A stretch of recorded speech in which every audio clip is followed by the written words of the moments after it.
In a world where the powers of the dormant demon lord created dungeons all around the world, and adventure parties live stream their dungeon runs, Yuke is a mage and a member of a rank party named Thunderpike.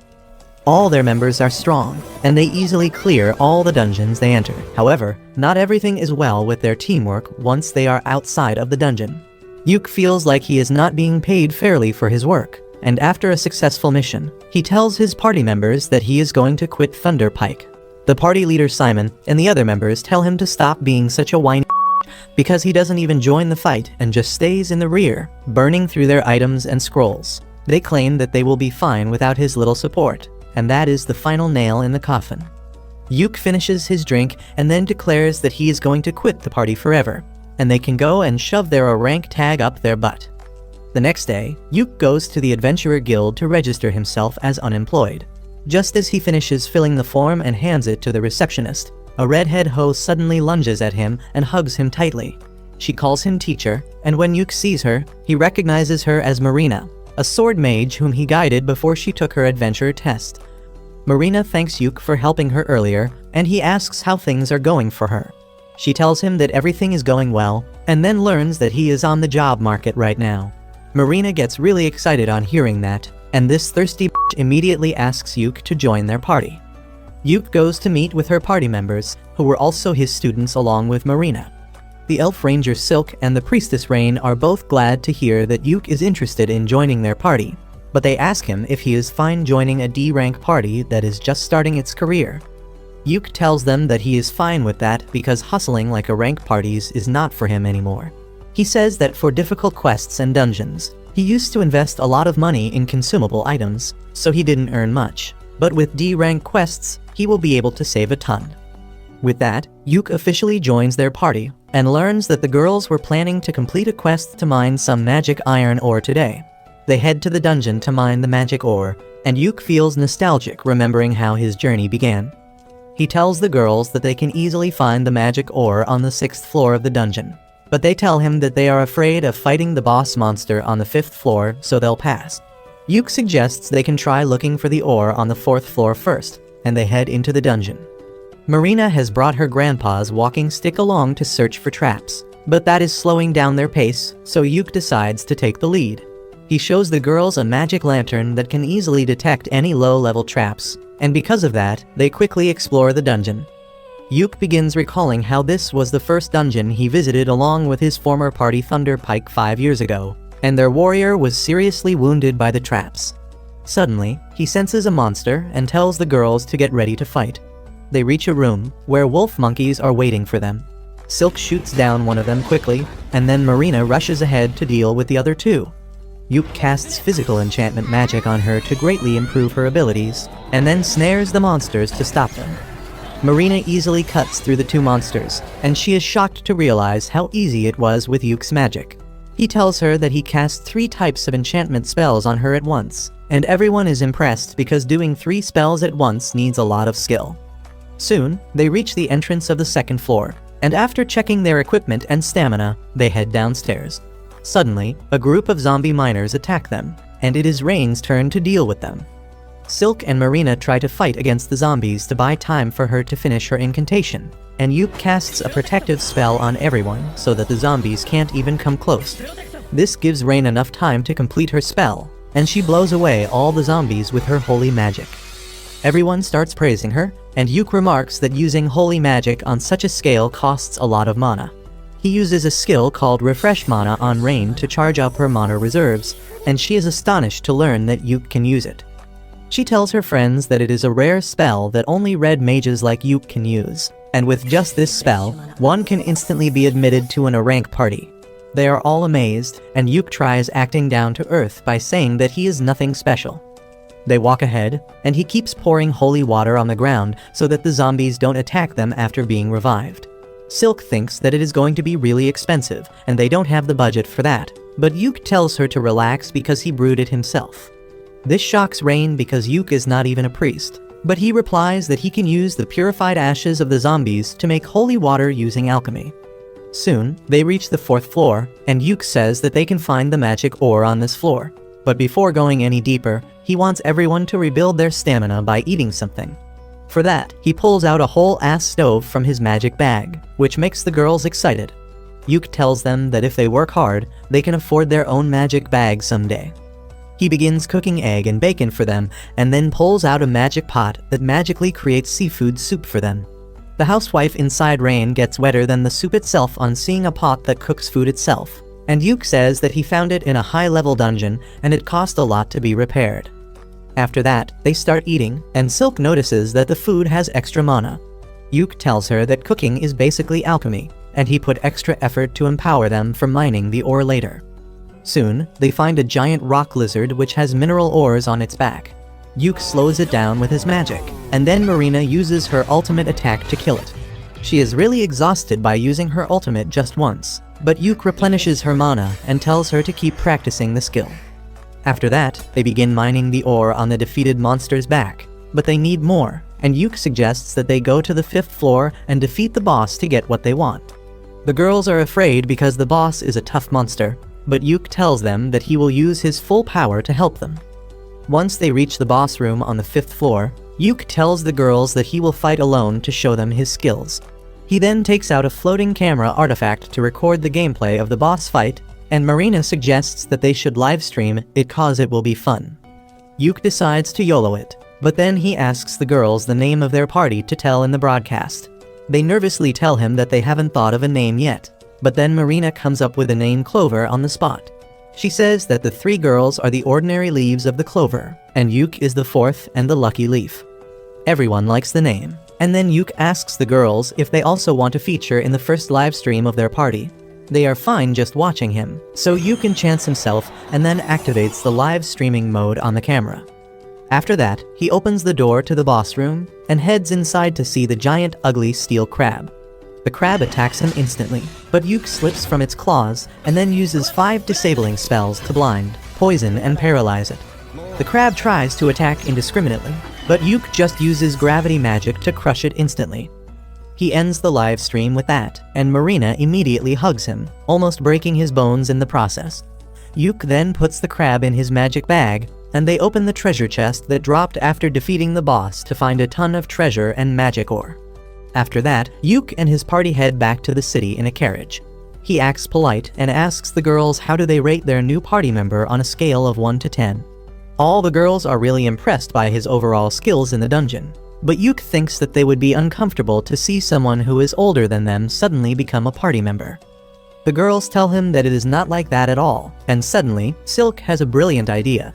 She tells Yuk that he should become the party leader because he is the most experienced and powerful out of them. Yuk is flustered because he doesn't think it is right for a newcomer to become the leader, but the other girls agree, saying that their party was officially formed when they decided to name it Clover, and that makes Yuk a founding member. When the girls keep on pressuring him, Yuk finally folds and agrees to become the party leader so that he can keep everyone safe. On the other hand, his former party, Thunder Pike, is having a hard time in the dungeon. They have got an archer to fill Yuk's place, but he can't support them like Yuk used to. They struggle against a pack of monster wolves, and even the newcomer throws shade at them, asking why the hell they came to such a high-level dungeon if they are so weak. Suddenly, the witch gets bitten by a wolf, and though the party leader manages to free her, the priestess doesn't have enough mana to heal her. The party decides to retreat immediately, and as the witch lies bleeding, the priestess is still waiting for her mana to recharge. They don't have mana potions or even healing potions because that used to be Yuk's responsibility, and none of them thought to pick it up after he left. The new guy has a healing potion, but he doesn't give it so easily because he expected a rank party to have better management. Meanwhile, Yuk and his party are celebrating their first mission's success. As they drink, Yuk tells them that the reward from the quest was nothing special, but he got a lot of money from selling the corpse of the steel crab. He asks the girls about the division of money among them, and Silk tells him that they put everything in the party fund and use an allowance system for buying necessary things. She explains that they are saving money to buy their own house one day, and Yuk likes the idea. At the same time, his former party is at the same inn, and they are griping and complaining about their failure today. They blame it all on the new guy, saying that he should have been prepared better to help them. The archer gets pissed off that they are treating him like an errand boy, and says that he never thought that the famous rank party would be a bunch of sisses who can't even wipe their ass themselves. He tells them that he is quitting their party immediately, and Yuk turns around just in time to see it. He doesn't want to give any attention to his former party, so he tells the girls that after every successful quest, they will take 2 days to rest and recover. He says that he will stock up the useful items in the meanwhile, and they can head to another mission on the 3rd day. Suddenly, the inn begins to display the livestream video of Yuk defeating the steel crab that has gone viral within half a day. Everyone is interested in Yuk and his party because he defeated a boss monster with just debuff spells. However, this pisses off his former party members who think that Yuk is playing in the lowest league to improve his KD ratio. Turns out they are not the only people jealous of Yuk, because a fat and ugly noble is also cursing him from afar. Anyway, 3 days later, Yuk reaches the guild to pick a quest that is easy enough for the girls, but gives a good reward as well, and the receptionist suggests him a C-rank quest to get magic stones from a waterfall. She says that it should be a D-rank quest, but some strange monsters are roaming around the region recently, so it has become more difficult. As Yuk is in the middle of thinking about it, the girls come running there, and they agree to take the quest without even asking about it. Only after the receptionist leaves to register the quest does Yuk get a chance to explain that they may have to face a monster during the quest. The girls still decide to take the quest to earn more points and money. Yuk tells them to get ready and meet him in 30 minutes, and then the receptionist comes with a receipt of the quest. She tells Yuk to livestream his quest fights because he has become a minor celebrity after his last livestream. He leaves the guild with that and immediately senses someone following him. He leads the stalker into a shady alley, and it turns out to be the jealous ugly noble. Yuk asks him if he has any business with him, and the noble pulls out his sword, telling him to leave Clover immediately. Yuk uses a snare spell on him discreetly, and then asks the fatty if he is out of his mind for telling the leader of the party to quit it. The fatty tells him that he found the girls first, and he will join their party to become their sugar daddy. But Yuk thinks that he is just a junkie who has had too much magic shrooms today. He refuses to leave the party and walks away, and as the noble tries to attack him, he trips on the snare spell and knocks himself out. Once Yuk joins the girls to go on the quest, they tell him that the fat incel had approached them a few days earlier, and he offered to join their party like he was helping them out. However, his skills were mid, and they decided to ignore him since he wasn't taking no for an answer. Yuk also thinks that the guy must be dumb if he can draw his sword so casually in the streets, and he decides to report him to the guild once they return. After that, Yuk brings up the topic of their quest, and says that while the quest is really simple, they may have to deal with some wild beast-type monster. The girls tell him that they have been to the area around 2 months ago, but they didn't face any monsters back then, and there were no ordinary animals around either. The second part worries Yuk, and he says that the only reason all animals run away from the forest is because of a strong monster. He tells the girls that the monster was present in the forest that time too, but they were lucky enough not to encounter it. He says that as soon as they reach the forest, he will start recording everything, and if they run into the monster, he will live stream it. It will be the best if they win, but if they lose and have to run away, he wants the video to be live so that the guild can see them and send help on time. Soon, they reach the forest and Yuk starts recording as they walk inside. He walks at the end of the group because wild beasts attack any group from behind, and tells the girls not to worry about him because he is wearing a special warlock armor that gives him very high defense stats. They reach the waterfall soon, but then Yuk senses something and immediately turns the live stream mode on. Just 1 second later, the monster terrorizing the forest comes out, and to Yuk's horror, it is a high-ranking monster called the Zarnag, which is found in the deepest level of high-ranking dungeons. Everyone panics on hearing that, and Yuk steps in front of the girls. He tells them that they need to escape immediately, because they will die if they fight against the Zarnag. He decides to stay back and stop it till the girls reach safety, and the guild sends backup. But suddenly, Marina draws her sword, telling Yuk that she isn't leaving him behind.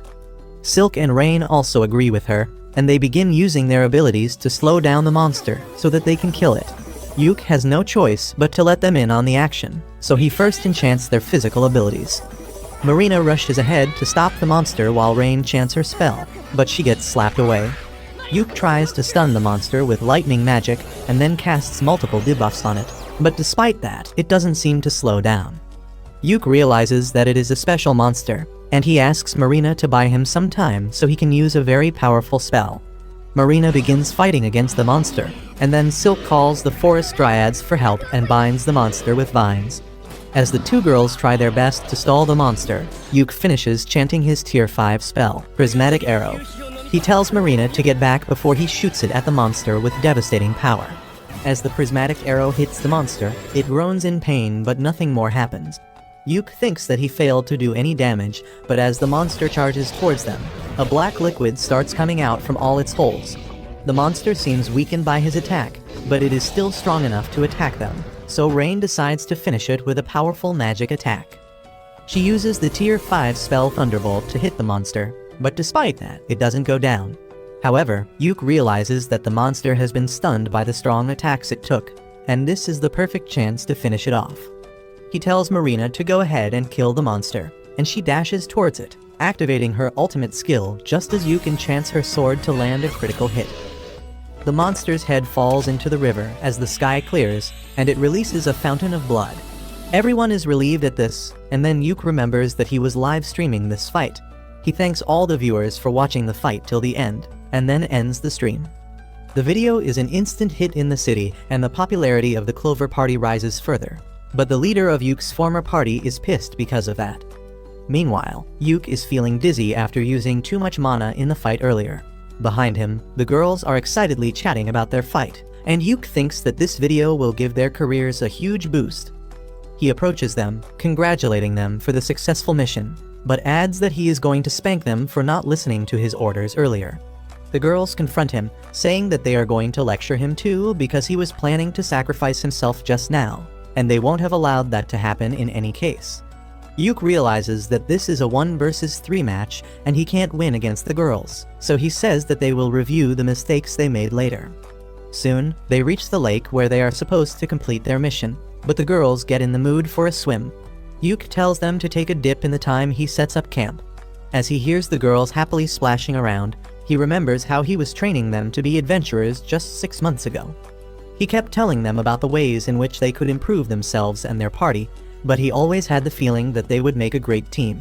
He is still surprised by the fact that he ended up in the same party as them and thinks that life is too uncertain. A few days later, Yuk and the girls are summoned by the guild master, and the girls are anxious about the meeting.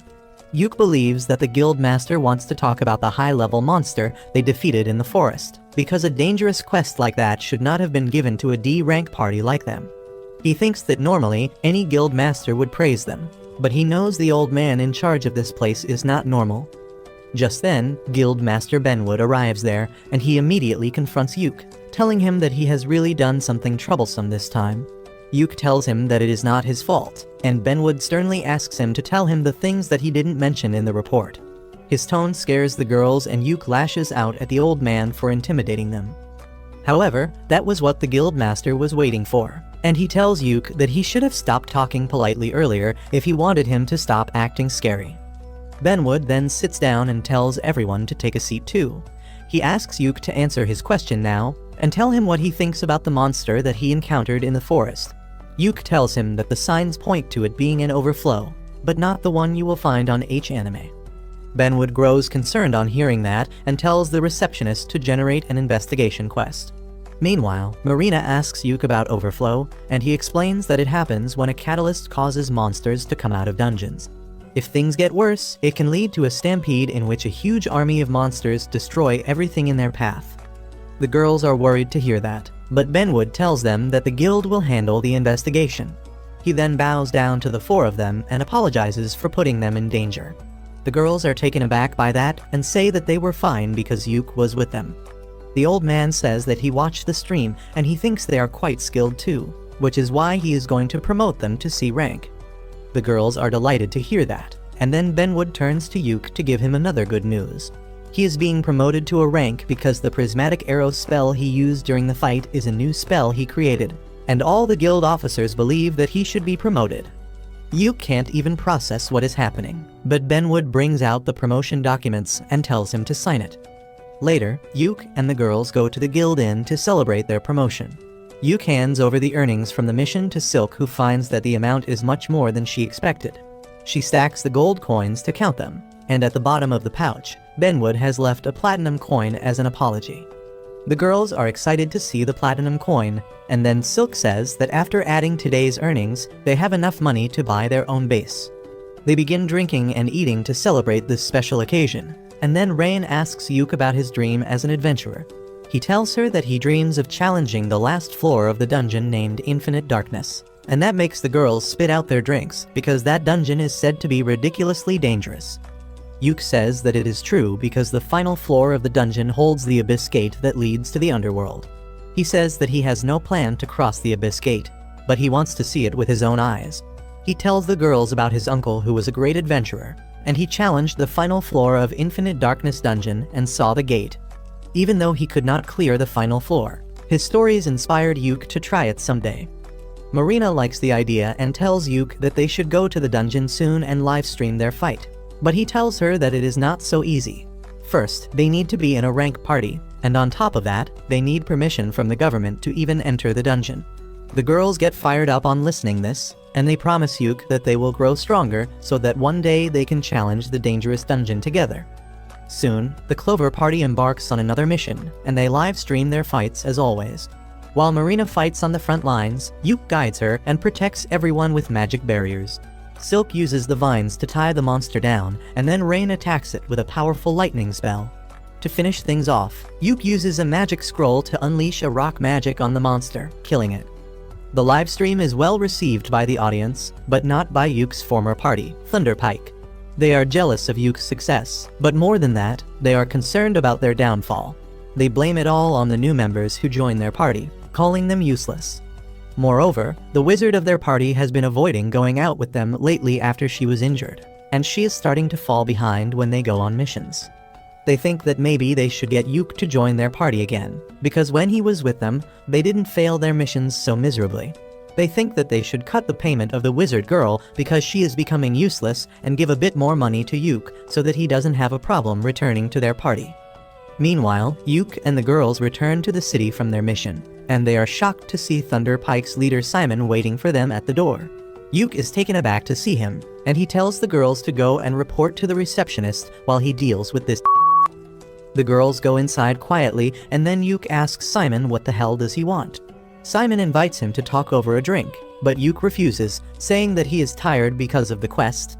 He begins walking inside, but Simon stops him, telling him to come back to Thunderpike. Marina and others are eagerly listening to this conversation from the other side of the door, and they get worried as Simon reminds Yuk about their long-lasting friendship and their dream of challenging the Abyss Gate together.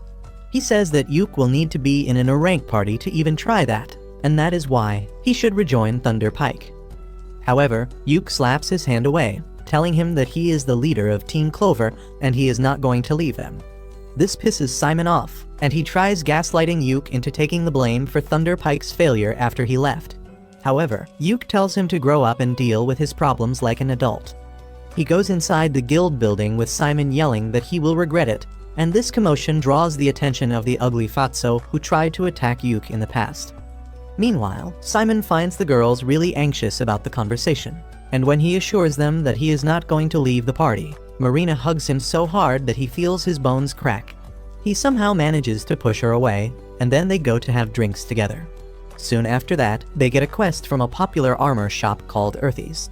Yuk tells them that the shop is launching a new theme focusing on women adventurers, and since their party is 75% women, they have decided to pick them as the poster girls.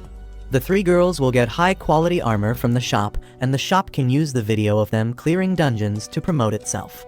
The girls are surprised to hear this good news, and they find that they will get the armor for free, and on top of that, they will also be paid for completing the quest. They get really excited on hearing this, and soon their party goes to the city where Earthy's shop is situated. While Yuk waits in the market, thinking about the time he came to this city with his previous party, the girls get their new gear. They soon come running to show their new drip to Yuk, and he starts his blood flowing down to his third leg.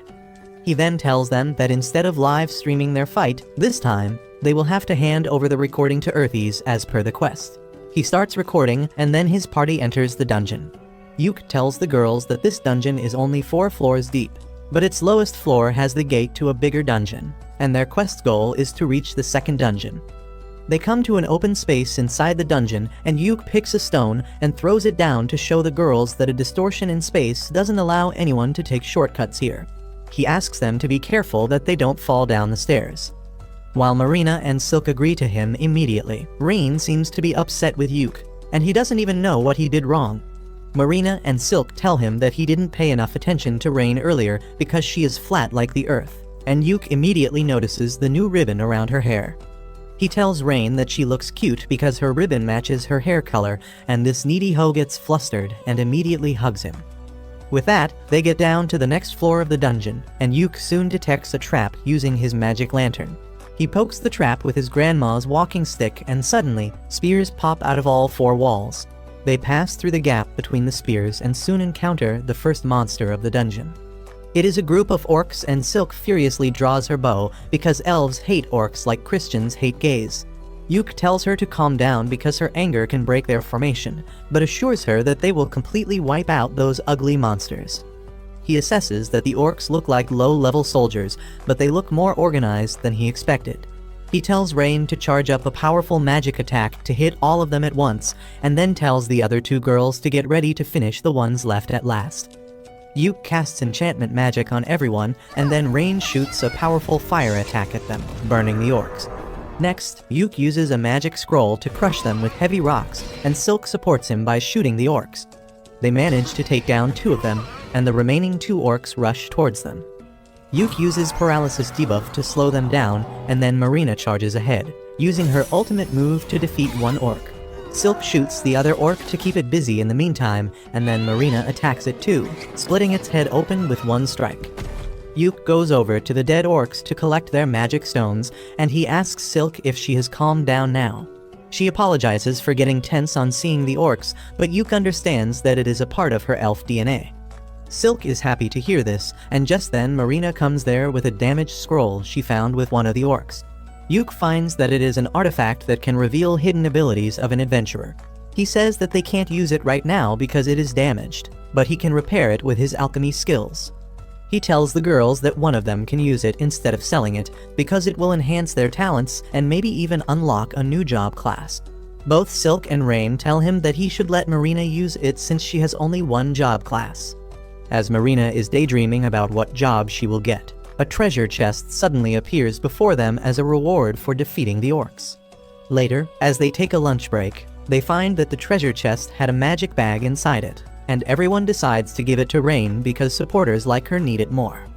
After that, they head to the fourth floor of the dungeon, and Yuk tells the girls that the entrance to the second dungeon used to be guarded by a boss monster, but it has been many years since one was last seen.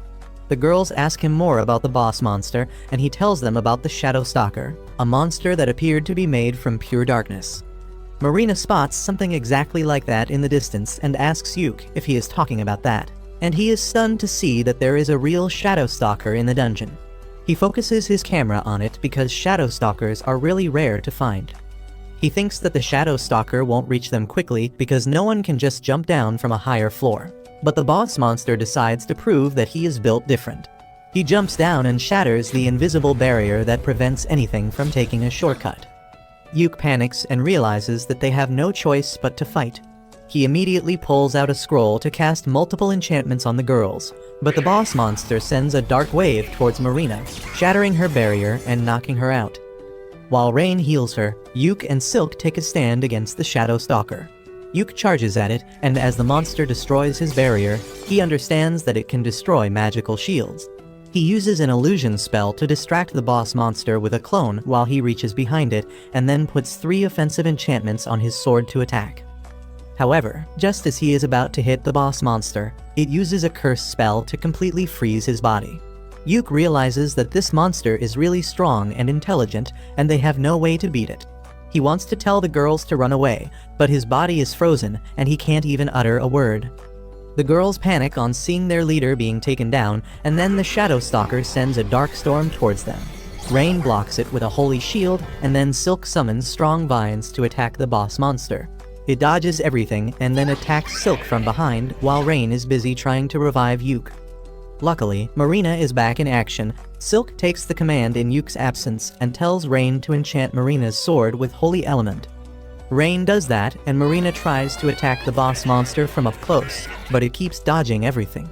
Rain uses a wide-range spell to attack him, but the boss disappears and then appears near Marina and Rain, injuring them with his sharp claws. Next, he uses powerful magic to shoot dark magic beams at the girls from all sides. But just as all hope seems lost, Yuke comes back to his senses and uses a scroll that creates a holy shield around them. He throws away the high-level artifact that protected him from lethal damage and tells the Shadow Stalker that it will pay for hurting his girls. He immediately casts 1,000 snare circles on the ground, and no matter how hard the monster tries, he cannot avoid them all. He keeps slipping, and then Yuke uses all the debuff spells he knows to weaken it. He then uses a healing spell to get all the girls in peak shape. Next, Silk uses a tier 4 spell to bind the boss monster in strong vines, and then produces sharp thorns to pierce it all over. After that, Marina attacks it with her ultimate move, and finally, Rain casts the purification magic to exorcise the monster made of darkness.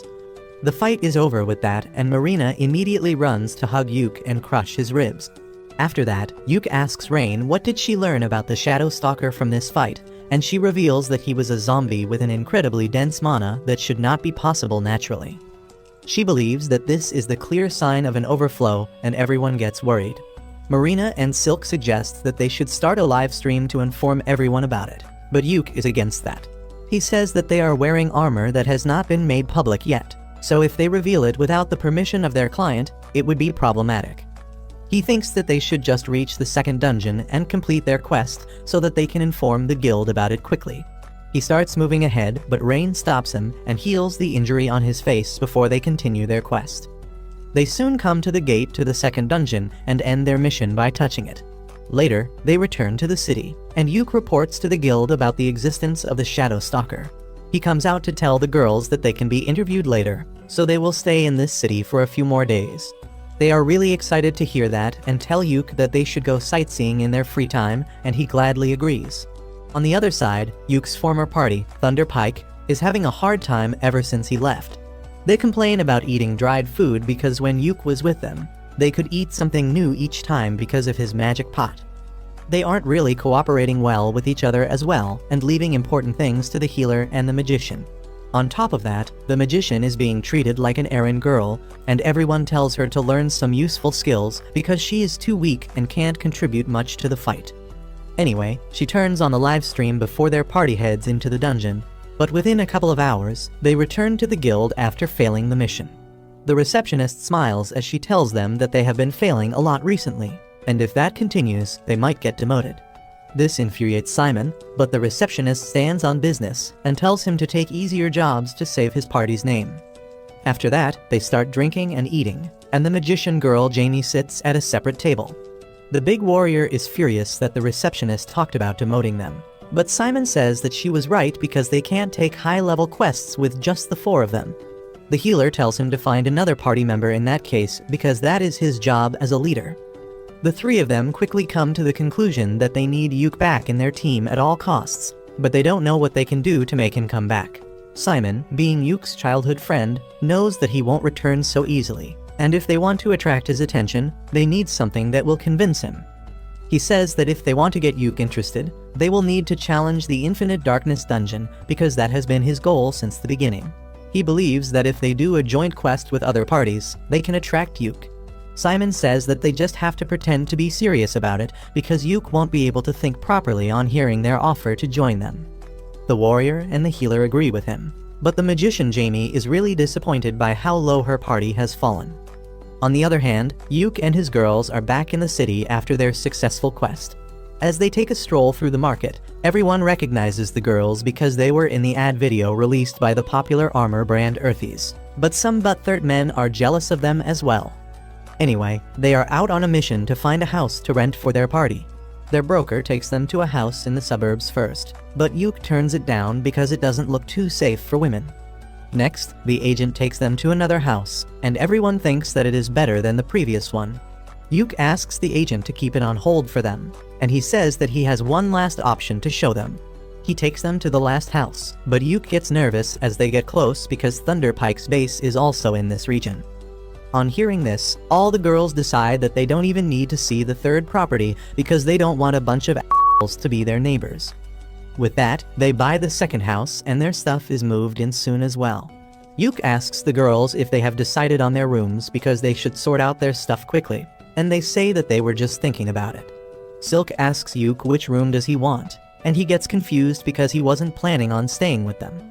He tries to tell them that it is not a good idea because he is a man after all, but the girls laugh at this incel who gets uncomfortable at the mere thought of sharing a house with 3 girls. Marina tells him that this is their party base, so all of them should stay together, and no one will mind if he accidentally walks in on them while they are taking showers or getting stuck in the washing machine. Yuk tells them that he has no desire to see their thottery and asks them to keep their doors locked all the times because they should not trust any man, not even him. With that, they settle into their new house, and Yuk even buys a 64-inch OLED television so that they can watch their recorded videos in 4K. The girls thank him for the gift, and they make a toast to celebrate buying their own base. As they start drinking, Rain's gaze becomes glued to the TV, and when Yuk looks at the screen, he sees his former party declaring that they are going to take on the Infinite Darkness dungeon. There are going to be more high-level parties with them on the quest to investigate the dungeon, and even the kingdom has given them the permission to enter. Yuk is stunned to hear this, and his girls try to comfort him. He tells them that he doesn't have any FOMO because the dungeon is going to be there even after this mission. He says that he wants to explore the bottom floor of the dungeon and reach the Abyss Gate, but now he wants to do it with his girls.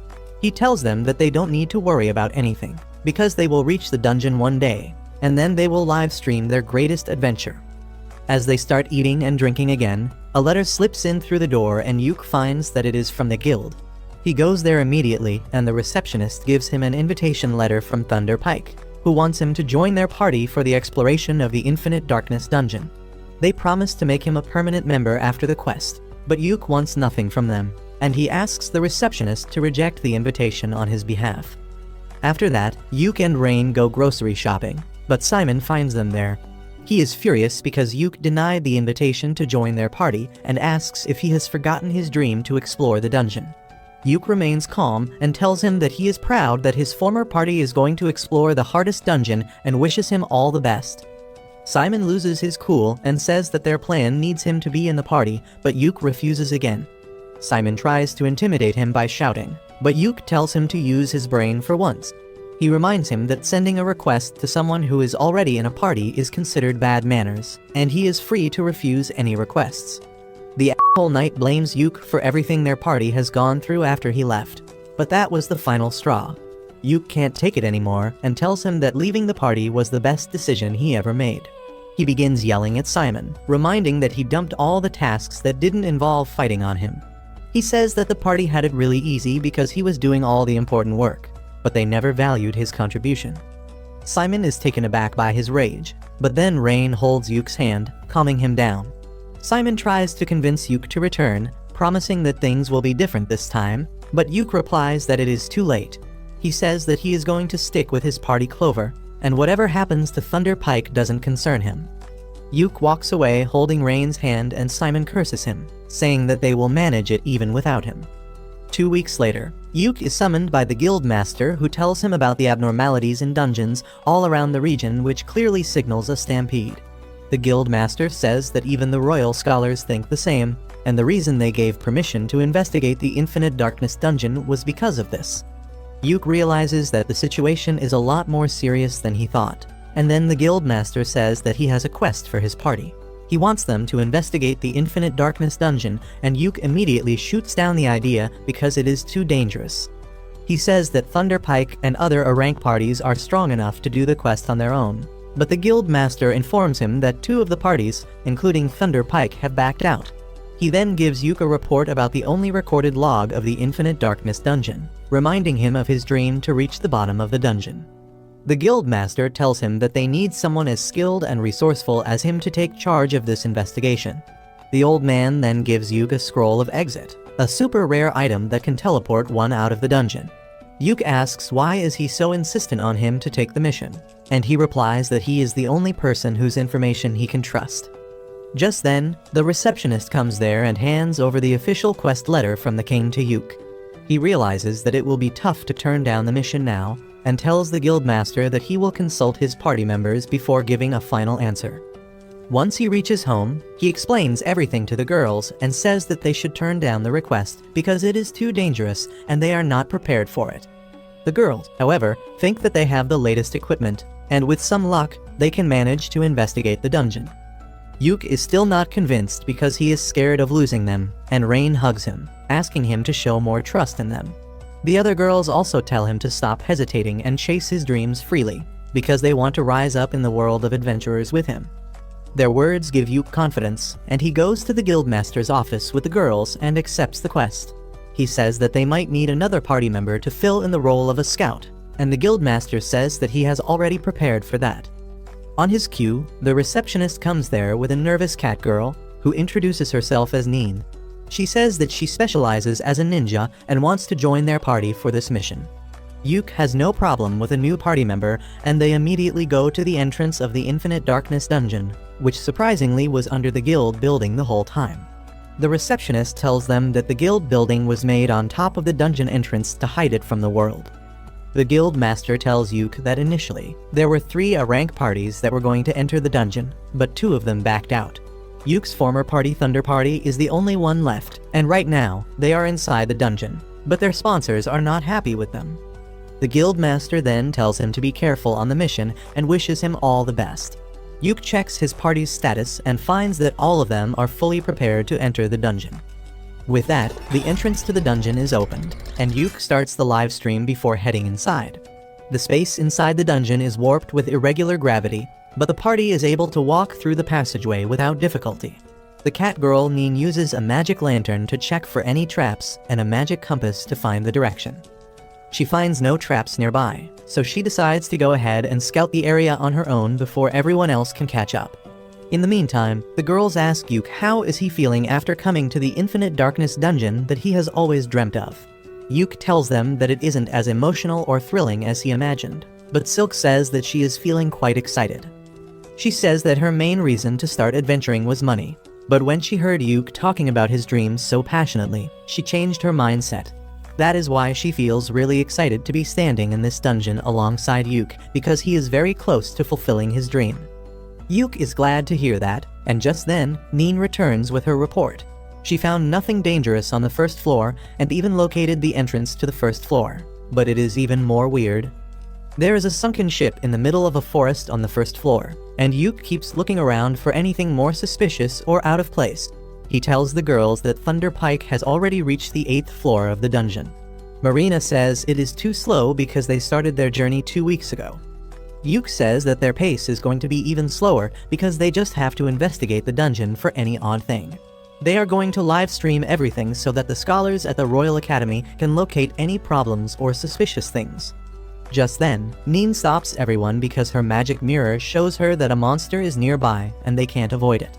They soon come across the monster, and Yuk asks Rain to hit it with a compact defensive spell and Silk to aim for its head.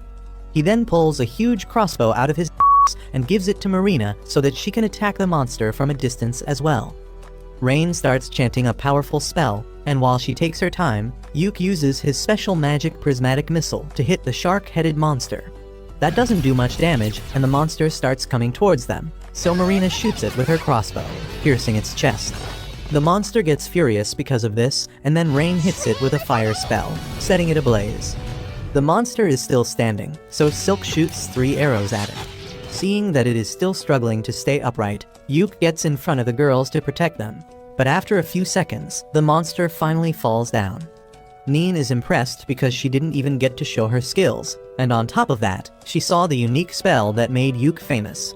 After that, they reach the safe zone and Yuk pauses the live stream while everyone rests and recovers their strength. Next, Yuk shifts everyone's attention to the treasure chest in front of them and suggests that they should open it off camera to avoid any controversies. He asks Neen to show her thief skills, and she begins poking around the keyhole to locate any traps. She finds a simple trap inside and easily deactivates it before opening the chest that is loaded with jewels. The girls start drooling on seeing so many jewels, and Yuk asks Silk to store all of them. Once she is done, he decides to inspect whatever is left in the treasure. He finds a ring artifact and a black cube artifact, which he can't analyze or understand. He tells the girls that it seems that the artifact is a baby that doesn't even know what it is. The girls get excited on hearing that the artifact is a baby, and both Marina and Rain want it. Yuk tells them that they will need to run it by the guildmaster to know what it is first, but he is sure that it is something rare. He then asks Rain to show her and then puts the ring he just found on her ring finger because it fits perfectly. He tells her that she should use this ring that can stabilize her mind, but when he looks at her, he finds that he has destroyed her mental balance by his actions. Rain is blushing like crazy because Yuke essentially proposed to her, and now she has no problem with giving the black box to Marina. They resume their exploration with that, and Nin uses the magic compass that detects the flow of air to find the entrance to the second floor.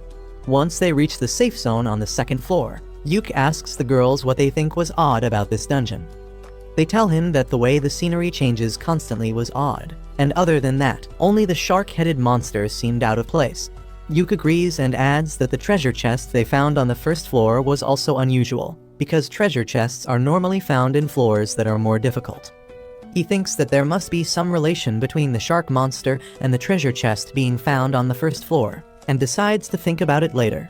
He says that they should head back for today since they have explored enough, and the girls agree. They walk back to the dungeon entrance, but then Nin senses someone coming towards them. It turns out to be Yuke's former party, which has got 2 new members for this mission. Simon acts arrogant as he tells Yuke that if he was going to come down here anyway, he should have accepted their invitation. Yuke replies that he was not going to fall for his scheme, and then reveals that they are here on a formal mission from the king. The other members of Thunder Pike get furious for no reason and call Yuke an ungrateful bastard, but Simon acts like they are partners on the same mission. He tells Yuke to hand over the livestream recording and all the items he has gathered to Thunder Pike because they are in an alliance now. He also pulls rank and says that it will be better if a rank party makes the report to the guild master, and his friends try to convince Yuke into thinking that it is the best option for his party's future. They keep telling Yuke to think of it as a great favor, and he starts getting pissed. Rain is also frustrated with their attitude, so she lashes at them for trying to use their rank to blackmail Yuke. Simon's party members tell her to shut up, calling her a savage dark elf, and that is when Yuke runs out of patience. He lashes at the warrior and the priestess, telling them that he won't tolerate anyone who insults his party members. He even gets ready to draw his sword against them, but Simon tries playing cool and asks him to hand over his loot. Yuke just slaps his hand away, telling him that he will never work with nasty a**holes like them.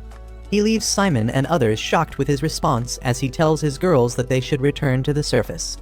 This entire conversation was live streamed, and everyone who watched it thinks that it will cause a big problem soon. Well, it does cause a big problem, and not for Yuke's party, but for Thunder Pike. 2 days after this incident, they are summoned to the guild master's headquarters, who tells them there have been multiple official complaints against them from their sponsors, the Country of Elves, and the guild headquarters. Simon doesn't take it seriously and says that the bigger problem should be a C-rank party insulting a rank party like theirs. He adds that the guild should never have let a party with a savage dark elf in it enter the dungeon in the first place. But the guild master punches this racist piece of shit before he can complete the sentence. The guildmaster walks towards him as he says that since an A-rank adventurer like him made racist remarks against a dark elf on a live stream, it has harmed the reputation of their country. He grabs Simon by the throat, saying that his actions can cause serious problems between their country and the elves, and to prevent that, Thunder Pike will have to do an apology stream. Not only that, they will be put on trial, and in the worst case, they may be exiled forever. He lets him go with that, and Simon says that it is an unwise decision because if they exile an A-rank party, they won't have anyone to explore the dangerous dungeon. The guild master reveals that there will be no problem because Yuke's party has been given a temporary A-rank for this mission, and they have already shown great results. Despite this warning, Simon is not ready to apologize to anyone, and he curses Yuke for setting him up with his livestream. As he is busy cursing him in the middle of the street later, the fat ugly noble comes there and tells Simon that he has a way to get revenge on Yuke that will benefit them both. On the other hand, Marina approaches Yuke because she has figured out the use of the black box artifact. Yuke is eager to learn how a dumb like her could discover it, and Marina replies that after she spent enough time with the box, the idea came to her naturally. However, she can't use it by herself, and she needs Yuke's help to fully activate the artifact. He thinks that it needs a touch of his alchemy skills, but instead, Marina just asks him to hold the box and think about her. Yuke thinks about Marina as a fighter, and suddenly, the black box transforms into a special sword designed just for her. Marina is overjoyed to see the sword, but Yuke doesn't even understand what is happening. Marina refuses to explain things to him, and just says that the black box was like a baby. and it needed a mom and a dad before it could start functioning. Yuke gets embarrassed on hearing that, while this psycho bitch starts cuddling with the sword itself. The next day, Yuke and the Clover Party go to the Infinite Darkness dungeon again, and he turns the live stream on in advance.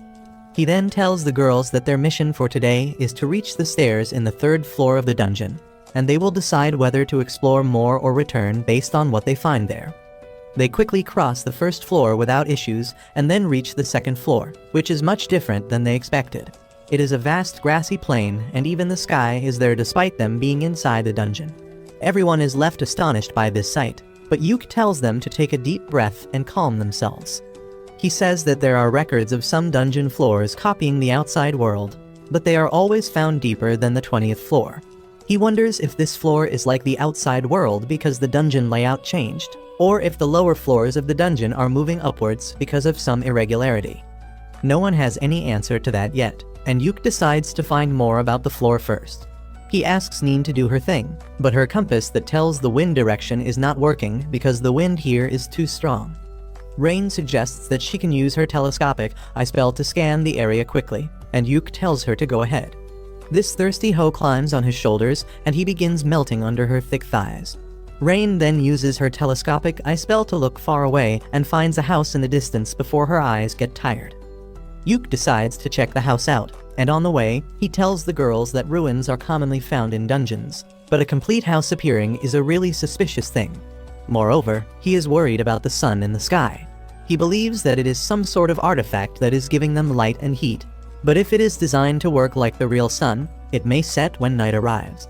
He thinks that it may be one of the dungeon floor mechanisms, and suggests that they take action while the sun is still shining. Soon, they reach the house and surprisingly, it looks newly built. Rain can't sense any mana coming from it, but Yuke refuses to believe that it is a normal house. Suddenly, the house door opens and an old woman comes out holding a tray with tea and pumpkin pie. She treats Yuke and the girls as guests and asks them to come and have tea with her, but they are incredibly alert now. Yuke refuses her offer, saying that they don't think they should come inside her house because it is suspicious, and the old woman says that he shouldn't resist because it is going to be night soon. Just as she says this, the day turns into evening and the house starts growing bigger. Yuke feels strangely drawn towards the house but stops right before entering it, and the old lady reveals her true form to be a goth mommy. She tells Yuke that he is a smart one to realize that coming inside would have been dangerous, and then her house grows even larger, turning into a dark castle where she sits on her throne after turning into a lowly. Yuke realizes that the woman in front of them is Persephone, the ruler of the underworld. Persephone is again impressed by how smart he is, and says that she is going to trap his soul and that of his friends for her entertainment till eternity, and they can't do anything about it. Yuke suddenly kneels before her, respectfully greeting her and saying that he will meet her again when his time comes, but not today. Persephone reluctantly takes his word, but she puts a curse mark on him to always remind of his promise. With that, Yuke tells the girls to run back to the 1st floor immediately and uses physical enchantment magic, allowing them to reach the safe zone before the dark mist of the castle catches them. Yuke ends the livestream and his girls give him a mirror so that he can see the curse mark on his face.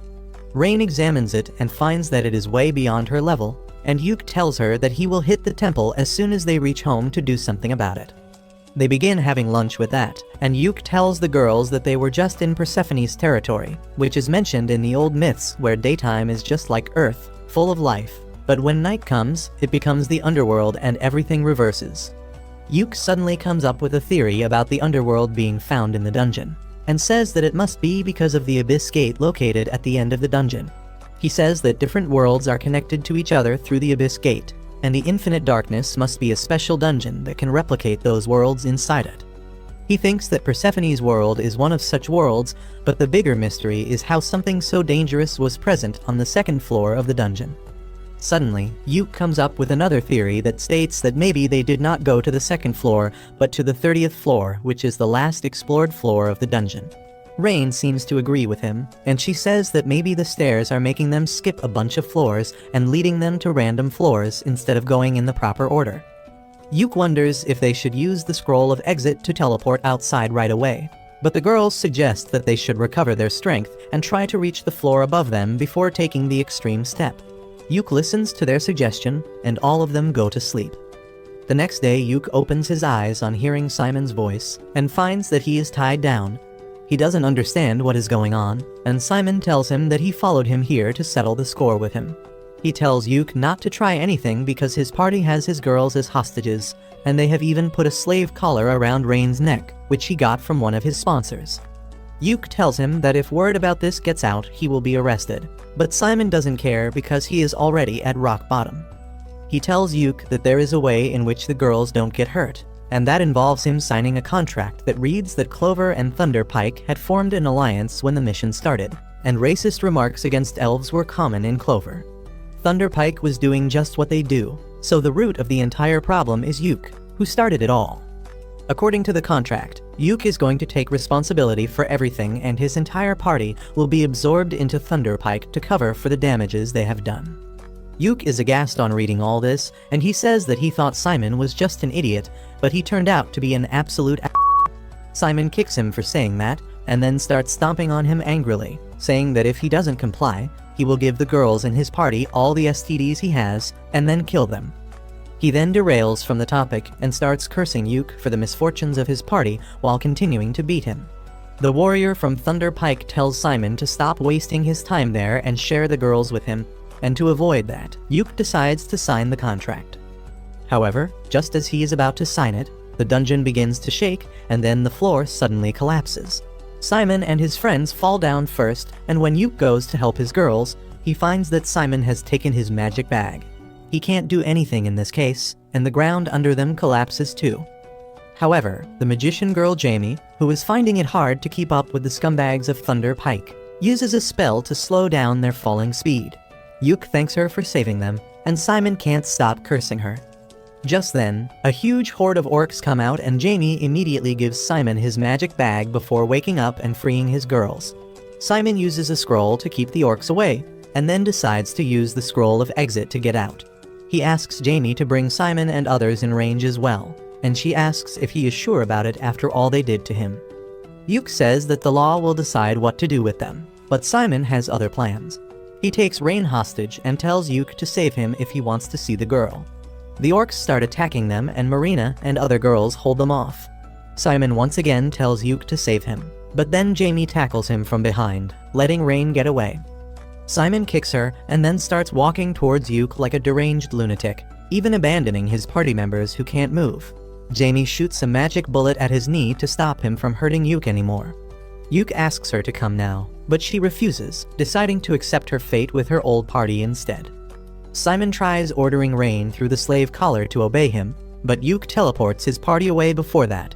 Simon gets frustrated and desperate because of this, and he decides to put forbidden muscle juice into his body to fight against the orcs who are gathering around him. Soon, Yuke and his party reach their home, and they find a recording stone left in Yuke's bag. It contains a message from Jamie, who just wants to apologize to Yuke for everything. She says that Yuke always arranged a necessary medicine for her sick brother, and she kept pestering him to give it to her for free without knowing how expensive it was. She feels pathetic about it, and says that she learnt Yuke's value only after he left her party. She thinks that if she had apologized to him sincerely earlier, he might have forgiven her and even let her join his party. Now, she thinks it is too late for anything like that, and that is why she is recording this message to make up for her past actions. Suddenly, Simon yells her name, and she abruptly ends the recording, but not before revealing that the list of the evil deeds of Thunderpike are recorded on the magic stone. Yuke feels terrible on seeing the message because after everything Jamie did to make sure he escaped the dungeon unharmed, he left her behind to die. Rain tries comforting him, saying that they had no other option, and then the guildmaster tells them that he just got a distress message from the Infinite Darkness dungeon. He plays the message on the TV, and it is just a voice note from Jamie saying that the dungeon is in a bad shape and the floors are falling apart. The guildmaster says that they are wondering if they should send a rescue team or not, and Yuke suddenly volunteers to go in and save Jamie. He asks the guildmaster to find another scroll of exit, but the old man tells him that he will be the one to decide if it is worth sending a rescue mission. He leaves the room with that, and Yuke tells his girls that he will go in alone to save Jamie. But the girls tell him that they too owe their life to Jamie, so they will come along. Yuke then decides to do something about the slave collar around Rain's neck, and he recites an unknown spell to deactivate the collar. Everyone is surprised to see this, and Rain says that she has never heard of a spell like this. Yuk believes that it is some sort of dark magic spell that was forced into him by the goddess of death Persephone along with her curse mark. While the girls are worried about him, Yuk thinks it is a good thing that he got the attention of the goddess of death. With that out of the way, he starts planning the rescue mission, when someone suddenly starts knocking at his door quite violently. Yuk opens the door and finds the fat, ugly noble there, who tells him that he should have opened the door quickly for his master. Yuk tells him to get the hell away from his home, and when the man tries punching him, he just kicks him where it hurts the most. His guards try to attack Yuk, but Marina and Neen quickly knock them out. The incel is shocked to see that the girls can still go against his orders because he is sure that Simon put the slave collar around Rain. He takes out the remote control and starts calling for Rain, and she soon arrives at the doorstep. The incel gets happy, thinking that she is obeying him, but Rain hits him in the face with a crowbar, knocking him down.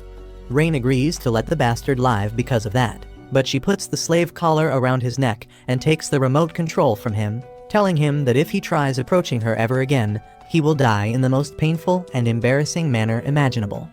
The incel tries explaining himself to her, but she just stands by Yuk and holds his hand, saying that she belongs to him now. Even Yuk is surprised to hear this, but he decides to make sure that the fatty never even comes near Rain again. He walks up to him and uses a dark spell that will make his blood literally boil till he dies if he comes close to Rain. The fatty freaks out on hearing that, and then Yuk asks Marina and others to hand him over to the guards. Later that evening, Yuk and the girls have made all the preparations for the dungeon run, but they are still missing the scroll of exit, which is the most important item. Yuk fears that the guildmaster might not find another one in time because they are so rare, when a veteran adventurer named Lucent knocks on his door. He is there to give Yuk a scroll of exit, because he believes that rescuing friends from danger is one of the most important duties of an adventurer. With the scroll in his bag, Yuk decides to enter the dungeon again, despite the guildmaster telling him that the dungeon is going to be sealed by royal orders, and he will be punished for entering it. The old man asks Yuk if he even knows how to find Jamie in there, and he explains the theory that the stairways lead to different worlds, which are affected by the subconscious thoughts of the adventurer. The guildmaster and the receptionist remember their glory days when they raided the dungeon, and Yuk's theory makes sense to them. They tell Yuk all the best for his mission, and he just asks them to start preparing for a welcome party. With that, Yuk and his party enter infinite darkness, and they immediately run into some monsters. With Yuk backing the girls with support magic, they manage to defeat them quickly and reach the safe zone.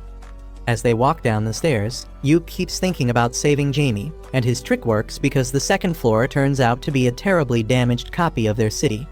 Neen finds a blood trail, and they immediately follow it in hopes that Jamie is still alive. They find her unconscious near her apartment, but then, to their utter surprise, Simon comes out and tells Yuk that he was going to come looking for him anyway. Yuk can't believe that Simon is still alive, but Silk tells him that he is not.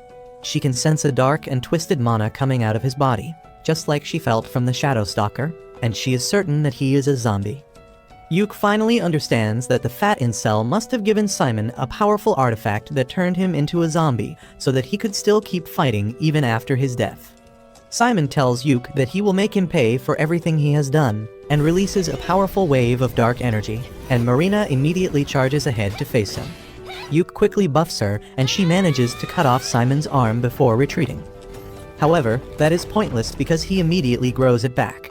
He then releases another burst of dark energy towards Yuk, who uses a scroll to create a holy magic shield. Simon immediately charges towards him for close combat, but Yuk dodges his attack and tries to snare him, but that doesn't work.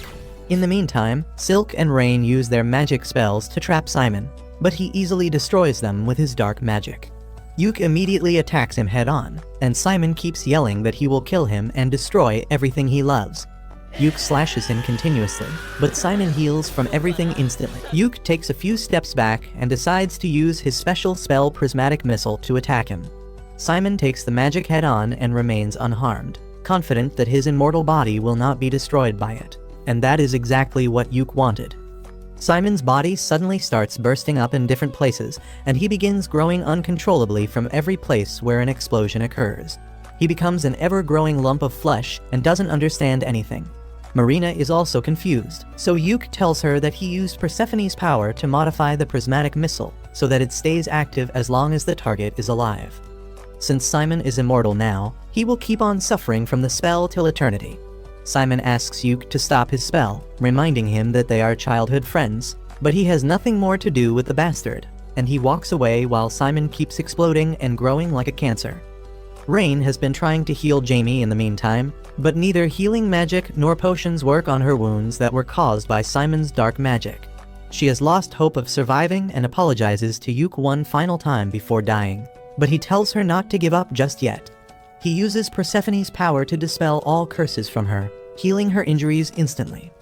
Jamie faints as soon as her injuries are cured, but Rain is certain that she will be better now. Suddenly, the sky turns dark and a bunch of shadow stalkers spawn out of nowhere. They begin tearing apart Simon, and he keeps screaming in pain while his body continues to grow.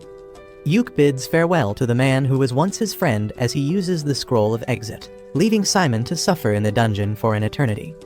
1 week after this incident, the guildmaster summons Yuke and Jamie to hand over their punishments. Yuke and his party's punishment is just a deduction of their score and a 1-month ban on any adventurer work, while Jamie's punishment is cancellation of her adventure license for 1 year. Neither of them can believe that they are getting off this easy, but the old guildmaster tells them to not think too much about it. They leave the guild after that, and Jamie still cannot stop apologizing to Yuke for everything Thunderpike did to him. She feels pathetic for taking advantage of his kindness for so long and wants to change, but Yuke tells her that she has already changed enough. Jamie starts falling for him, and she thanks him with a bright smile before they both head to their homes. A few days after that, Yuke visits the guild receptionist to make Neen a permanent member of Team Clover. The receptionist is glad to hear that and says that she will immediately start the paperwork. Yuke suggests that she should ask Neen about that first, but the woman knows what she is doing. She opens the door to the room, and Neen, who is snooping in on them, falls to the ground immediately. The receptionist lashes out on the catgirl for that, but Yuke tells her that it is fine. He then asks Neen if she wants to join his party, and she is more than happy to accept his offer. Suddenly, the receptionist hugs Neen, because as her mentor, she is really happy that she is joining a really great party. After their touching moment is over, Yuke leaves the room with Neen, who tells him that she was here to deliver a letter to him from Silk. As Yuke opens the letter, he tells Neen that they should check on Jamie before going home, and the catgirl silently follows him. Jamie has become a librarian now, and she uses her magic to place books in high shelves. Yuke and Neen come to the room and start making small talk. Yuke tells Jamie that this room belonged to the guildmaster, but he couldn't maintain it after bringing too many different books here. Jamie sighs, saying that it will take her a week to organize all the books and records in the room, and that greatly impresses Neen because a dimwit like her would need an entire year to do the same. Jamie is taken aback by that, but then she calms down and thanks Yuke for helping her get a job at the guild. She also thanks him for providing medicines for her brother, and then asks if he needs anything from her. Yuke tells her that it is Silk who actually wants to talk to her. He asks Jamie to stop by their house when she is going back home, but has no clue about the topic. Anyway, Jamie is almost done with her day's work, so she tags along Yuke and Neen as they head home. They begin talking about the weather like boring people, and Neen says that she doesn't like winter at all. Yuke tells her that his hometown got a lot of snow during winters, and he begins recalling the fun moments he had with Simon in their childhood. He gets depressed because of that, but the girls realize what he is thinking and snap him out of it. Soon, they reach their house, and Yuke urges the girls to go in first. They are surprised and suspicious of his actions, but still decide to follow them. As they open the door, Silk and others burst some party poppers to welcome Neen and Jamie to the Clover party. Both of them are really surprised, but that was what Yuke and his girls had planned for them. Jamie gets mad at him for deceiving them, but Neen is really thrilled about it. She feels happy on becoming an official member of Clover, and the girls take her inside. Jamie, however, stands in the doorway with her head hung down, and Yuke asks if she doesn't want to join their party. She emotionally tells him that after everything she has done to him, she doesn't deserve to be in his party. Silk and others return to the doorway on hearing this, and they tell Jamie that she is one of them now. They remind her that she saved their lives, so everything is even between them, and they could surely benefit with one more member in their party. Jamie is moved to tears on hearing their kind words, and then the welcome party starts. Yuk raises his glass to make a toast, but Marina interrupts him, saying that there are 6 of them, and she has never heard of a 6-leaf clover. Even Rain has never heard of that, but Jamie has, and she says that in flower language, a 6-leaf clover means glory. Yuk is glad to hear that their party name still makes sense, and he makes a toast to their future. Once the party is over, he walks Jamie home, and they start talking about the old times. Yuk says that when he first came to the city, he admired Jamie because he was a country bumpkin, and she gave off city girl vibes. Jamie also remembers the time when Yuk was completely clueless about most things in the city. To hide his embarrassment, Yuk says that Simon was the same as him, but the mention of Simon turns the mood of the conversation gloomy very quickly. Both Yuk and Jamie steer the conversation to their first mission as an adventuring party, and Yuk says that even though things were not good for him generally, he had fun with Thunderpike. He then says that maybe it is his fault that Thunderpike was completely destroyed, but Jamie doesn't think so. Yuk says that things would have been different if he confronted the other party members, but Jamie says that they would have not realized the value of his hard work back then, and he would have left them anyway. She holds Yuk's hand, telling him that it was not his fault. She says that she will repay him for everything once the ban on her is lifted and she becomes an adventurer again. After dropping her home, Yuk returns back to his place and finds Rain washing dishes by herself. She tells him that Neen was really excited about moving all her stuff in today itself, so she took Marina and Silk to help her. Rain had to stay behind because she lost in rock paper scissors, and now she has to do the dishes alone. Yuk starts helping her out, and Rain starts having fun seeing themselves working together. She says that they look like a newlywed couple, and that statement catches Yuk completely off guard. Rain starts sulking that he reacted so shocked, and she asks Yuk to come clean with his feelings. He suddenly holds her hand, and they both start blushing as Yuk says that he is not sure what he should do. After staring at each other for a while, Rain kisses him on the cheek, telling him that this is how she feels, and asks him to give his answer later. Yuk is completely flustered now, but before he can react, Neen and others return. They call Yuk to help them move the heavy stuff, and he runs away, still flushing red. A month later, the suspension on the Clover Party is finally removed, and Yuk visits the guild building to get some information about the available quests. The receptionist has a little insider news for him, and she informs him that a new dungeon has been discovered recently.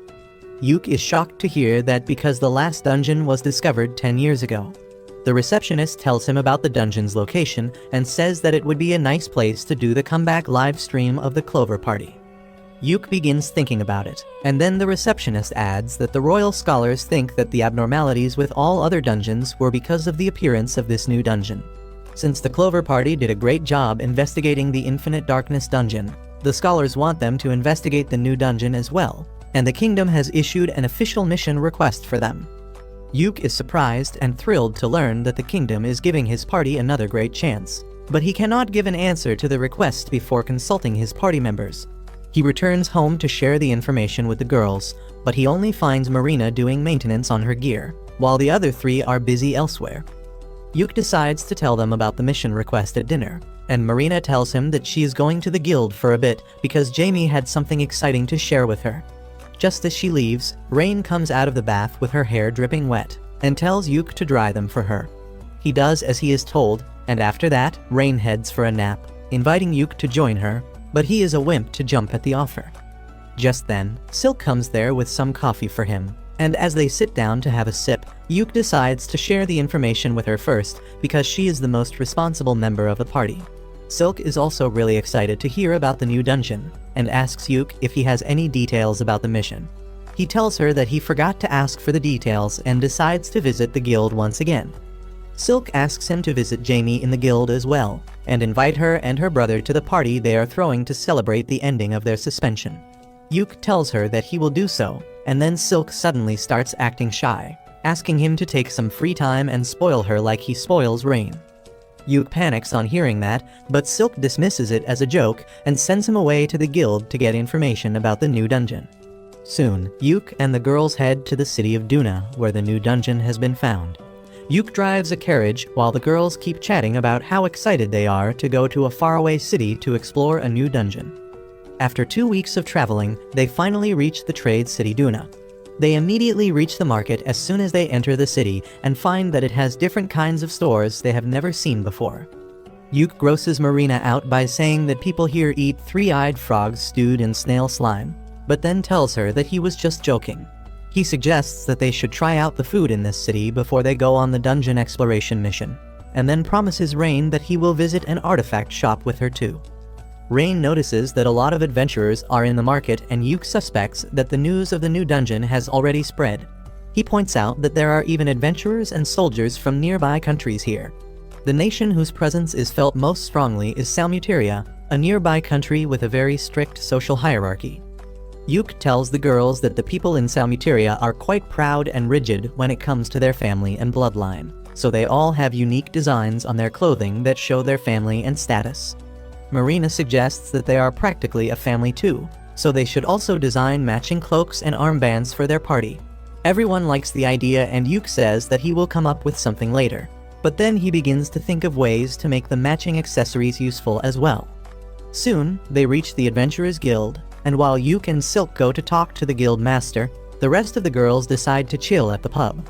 Yuke and Silk meet the ugly old hag Maniela, who is the guild master of this city, and then Silk begins asking her about the details of the mission. Maniela tells them that they don't need to map the dungeon, but they are free to do so if they want. She also says that all the items that the Clover Party finds during its exploration are theirs to keep, but the guild will check them first and put them on a list in case they are dangerous. While Silk is talking with the old woman, Yuke keeps staring at her. She tells him to stop trying to appraise her because that is rude, and Yuke immediately apologizes.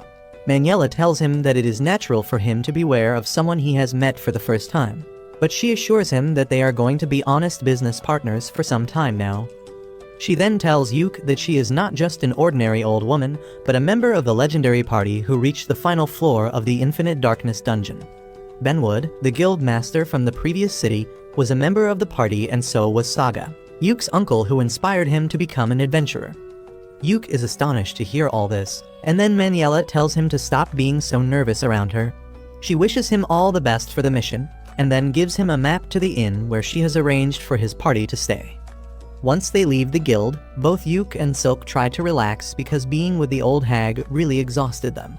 They decide to check out the hotel she has arranged for them after picking up the rest of their party members from the inn, but when they reach there, they find them in a fight with a group from Salmuteria.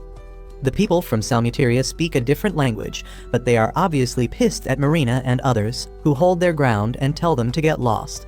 While the rest of the customers are waiting for a fight to break out, Yuke arrives there and immediately rushes ahead to solve the matter. Marina tells him that these bastards were trying to force them to pour their drinks, and then some. Yuke realizes that they were trying to aggressively pick his girls up, and he tells the men that they should stay away from his friends. However, his Salmuterian is not up to the mark, and he ends up telling the drunk men that all the women in his party are his wives, and he makes love to them every night. The men are taken aback by this and leave immediately, and only Rain really understands what Yuke just said. Once the fight seems to be over, the crowd disperses, but Rain and Neen are still furious. After that, Yuke leads the girls to the place they will be staying, and on the way, he explains that Salmuteria is the worst nightmare of all feminists because women are treated as property there.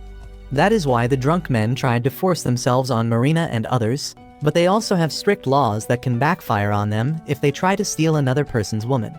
Yuke explains that when he said that they were his companions, the men must have understood his point and left to avoid conflict. Marina, the submissive gets excited on thinking that Yuke called her his property, but he tells her that it is not what he meant. She tells him to quickly make matching cloaks for the party so that everyone knows they belong to him. Just then, Rain also tells Yuke that his Salmuterian was not correct, but instead of explaining what he really said, she begins to giggle uncontrollably. Soon, they reach their hotel, and the elf manager turns out to be a big fan of the Clover Party. She tells them that all their expenses will be covered by the guild, so they can order anything they want. Also, the entire hotel is reserved for them as long as they are going to stay here, and the manager tells them to pick any room on the second floor.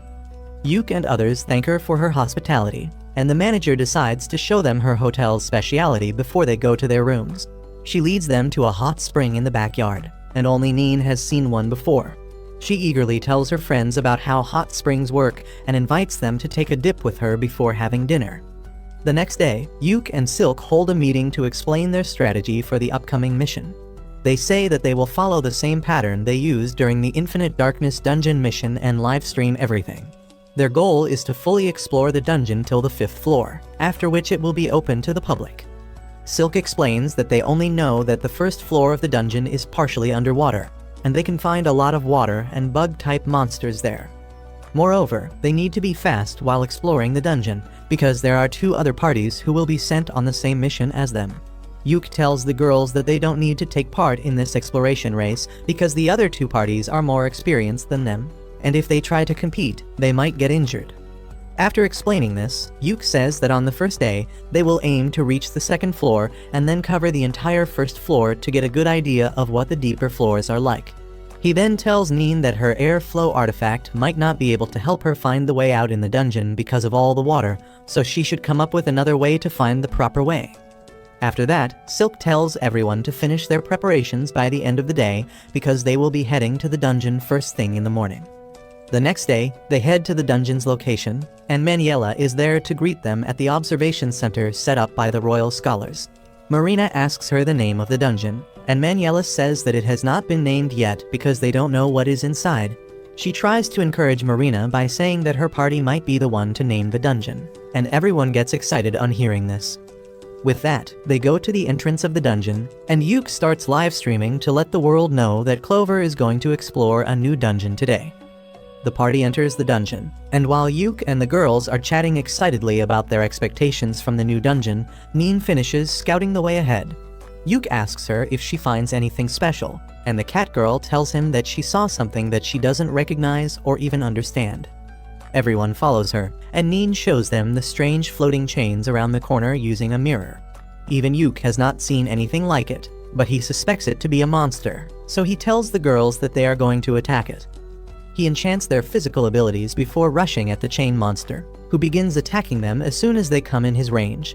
Yuk uses his debuffs to slow it down, giving Marina and Neen the chance to attack it up close, but they don't do any damage at all. The monster suddenly grabs rocks and starts yeeting them at the party, so Yuk hits it with another round of debuffs. The monster attacks him in response, but Rain stops it using a thunderbolt. Just as the monster is pushed back by her attack, Marina leaps at it, unleashing her ultimate move to slash the chains and the core of the monster in half. She is really exhausted after this fight, and Yuk decides to analyze the enemy they just fought before moving ahead. Neither Rain nor Silk have a clear idea, but they tell him that the monster was like a magic creature, but it also had dark and corrupted energy like zombies. Yuk decides that it is best to let the royal scholars handle the decoding process, and he begins picking up the pieces of the monster. Rain suddenly notices a shiny ring in the rubble, and Yuk picks it up. He tries to appraise it, but doesn't find anything helpful information about it, so he leaves it for the scholars as well. After that, Neen decides to scout the region ahead quickly, and Yuk begins to worry that this dungeon might be really difficult if they faced such a strong monster right off the bat. Marina has some input about the monster, and she claims that it felt like a human. She explains that her samurai job gives her an idea about what she is killing, and Rain agrees with her because even after they killed the monster, it dropped no magic stone. While everyone is wondering what the monster really was, Neen returns after finding the staircase to the 2nd floor. However, she shocks everyone by revealing that the stairs go up instead of down like they do in normal dungeons. Yuk is curious, but then Neen says that she found another weird thing ahead. She leads the group to a small study area that seems oddly out of place. Yuk finds a book in a drawer, and after Rain confirms that it is not cursed, he opens it, only to find that he can't read the language. He decides that they should go to the stairs and rest there before planning their next step. But as he sees the bright lights in the safe zone, he is suddenly reminded of Simon's brutal fate. The PTSD from the memory starts hurting Yuk intensely, and he cuts the live stream as he tells the girls that they should rest now. They are worried about him, and Rain puts her robe over his head to protect him from the lights before telling him to take a nap.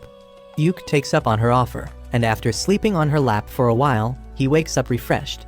He then tells his worried friends about how the lights reminded him of the sky on the day he fought Simon, which triggered his PTSD. The girls suddenly cling to him, offering to be his unpaid therapists, but Yuk tells them that he is fine now. After dealing with his trauma, he asks them if they should explore the 1st floor some more or go to the 2nd floor, and the girls choose the second option. Yuk believes in democracy, so he decides to go with the majority. But before doing anything else, he tells them that it is lunchtime. While he starts cooking, Marina brings out another video recording drone so that they can live stream their dungeon cooking videos on another channel for maximum profit. After the lunch break, the party heads to the second floor. To their shock, the second floor is in the form of a well-maintained city that gives Yuk the flashbacks from the Infinite Darkness dungeon. He realizes that something really strange is happening here, and he tells the girls that they need to head back, when suddenly, he hears a voice telling him that he is right. Everyone gets into position to fight, and then an old wizard suddenly appears in front of them out of nowhere. He introduces himself as Loj, a poor old man who is left behind in this broken world. Yuk asks him why is he in this dungeon, and Loj is amused to learn that this place is a dungeon in their reality. He tells Yuk and the girls that this city was once called the City of Joy, but now things have changed a lot. Everyone is confused by the senseless statements of the old man, and the girls ask him if he is the only one in the city now. Loj tells them that the king and all the people in the city are here too, but he cannot explain the details of the situation to them in a way they will understand. He then starts to disappear into black smoke, but tells Yuk that they will meet again, calling him by his full legal name. Yuk panics because he never told the old man his name, and as he feels Persephone's curse activating, he gets even more paranoid. He tells the girls that they need to dash now, but then Marina points towards an unconscious girl lying in front of them. Soon after that, Yuk and his party come out of the dungeon, and he goes to the old hag and the royal scholars to discuss the strange things they saw. He is shocked to find that the old guy Loj didn't show up in the live stream, and the scholar thinks that Yuk and his party were hallucinating. The scholar says that they are still studying the things they brought back from the dungeon, and then Maniela decides to take Yuk for a walk. She tells him that the all-girls party that was exploring the dungeon has quit because half of their members fell sick just after entering it. She then asks Yuk what he really thinks about the dungeon, and he clearly says that it felt like another world. Maniela seems to agree with him, and she tells Yuk to trust his intuition because they might lead him to the correct answer. She then asks about the girl they found in the dungeon, and Yuk replies that she is still sleeping. After Maniela leaves, Yuk starts thinking about the dungeon, when suddenly, he sees a letter flying into their tent. He goes inside to find Rain in a gloomy mood because she got a letter from her grandfather, Count Crowder. She tells everyone that she is the illegitimate daughter of a noble family, and her mother was kicked out of the house as soon as she got pregnant. After her mother's death, she joined the Magic Academy somehow and became an adventurer. But now her grandfather, who never even acknowledged her existence, has sent a letter calling her back. As Rain starts crying, Yuk reads the letter to learn that Count Crowder has fixed Rain's marriage with the second prince of Salmuteria. He still calls her a bastard and tells her to be grateful that she is getting a chance to serve the family, and everyone gets furious on reading that. Rain is really devastated and doesn't know what to do, but Marina tells her that there is a simple solution to the problem, which is ignoring it entirely. She points out that Rain's name is not even written on the letter, so they will pretend that it was not meant for her. And though it sounds really dumb, Yuk is on board with that idea. He burns the letter, saying that now there is no proof that they even got it, and the relieved Rain hugs him and starts to cry. Yuk comforts her, saying that if the Count tries to reach her again, they will come up with an even better plan. He then asks Neen to contact the guild receptionist, who is also her mentor, and request her to collect all info on the Count and the second prince of Salmuteria. He also wants her to erase any proof that Rain is from the Count's family, and Neen agrees without even realizing that her mentor used to be a legend back in the day. After that, Yuk tells Marina and Silk to prepare for the next dungeon run, while he takes Rain outside to talk. He tells her that he has a reckless idea to save her from her family, but that involves marriage. Rain blushes as Yuk explains that if she marries him, she becomes his property according to the rules of Salmuteria, and then no one from that country can take her away from him. Rain has no doubts or hesitation about the plan, and she agrees to be Yuk's wife even if it is just an act. The next morning, Yuk and Zack, the leader of the second party, meet with Maniela, who tells them that they are going to continue the dungeon exploration mission after all. Zack is really excited about it, and also quite hostile against Yuk as he tells him that his party is going to explore the dungeon first. After the weirdo leaves, Maniela tells Yuk that his marriage with Rain has been approved, and she is pretty confident that the marriage won't stay a fake one for long. After that, Yuk and his girls head to the dungeon once again to explore the city on the second floor. Neen goes ahead to scout it as usual, and she immediately comes back running to tell everyone about a giant cocoon in the city square that looks creepy and dangerous.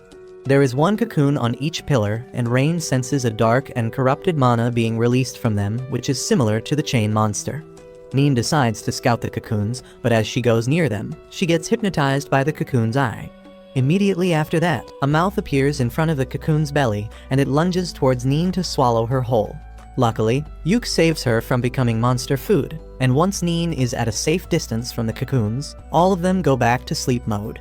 Neen also returns to her senses, and Yuk realizes that they need to fight the monsters with ranged attacks.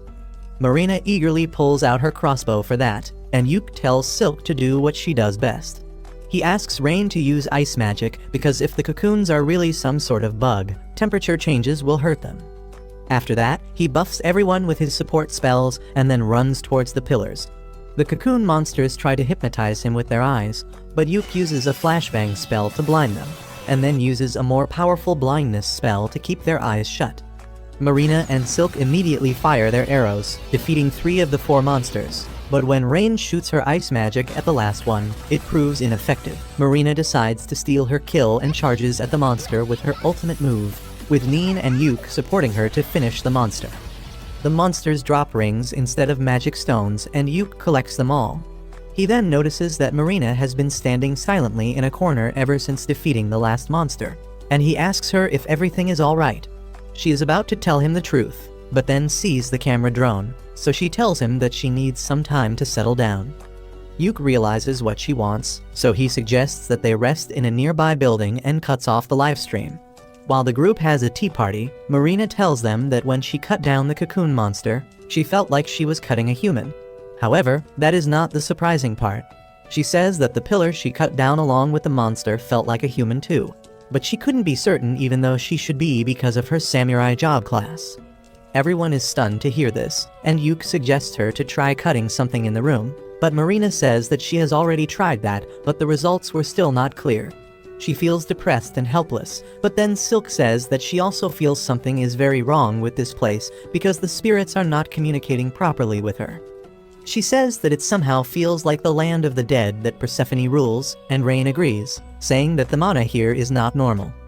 Yuk agrees with all of them, and he says that they should go to the rooftop to get a better view of the city before doing anything else.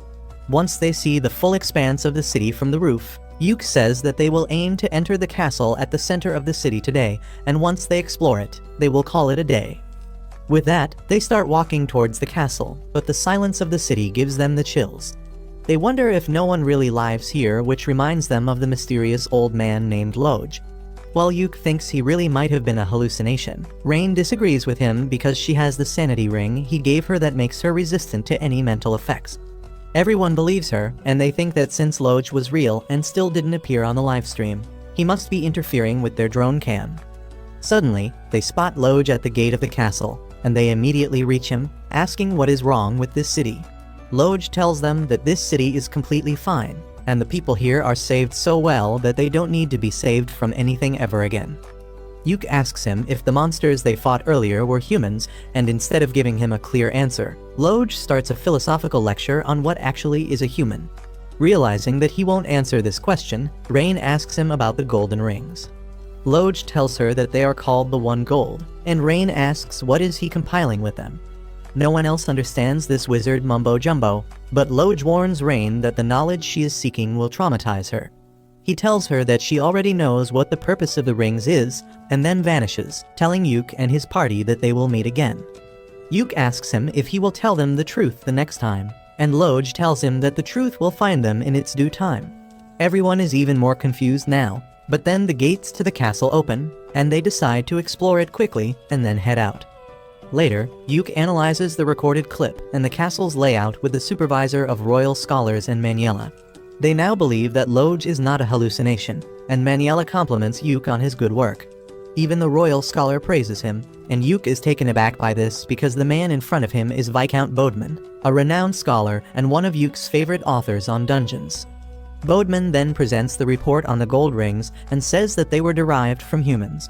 Yuk tells him that they already had a hunch about this because of Marina. Manuela says that if the monsters inside the dungeon are really humans, then things get tricky, because they will need to restrict the adventurers who can enter the dungeon. Yuke then tells them that Marina felt that even the pillars in the dungeon were humans, and this shocks both Manuela and Bodman. Yuke says that he brought some samples from the pillar and other places, and Manuela immediately calls an office worker and asks about the appraisal status of those samples. The man tells her that the appraisal will take one more day, but she tells him to spank the chief appraiser and tell him to get it done by the end of the day. After that, Bodman tells Yuke that he has already received a request from Rain, and his men have started producing an artifact like she requested. He then begins talking about the all-girls party that entered the dungeon but didn't make any progress because their members fell sick. He explains that the people who watched their live streams also suffered similar symptoms from mild fever to severe violent outbursts.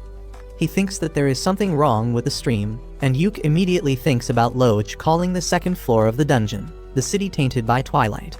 He is sure that the golden light of the city is the reason behind all the problems, but there is no way to prove that right now.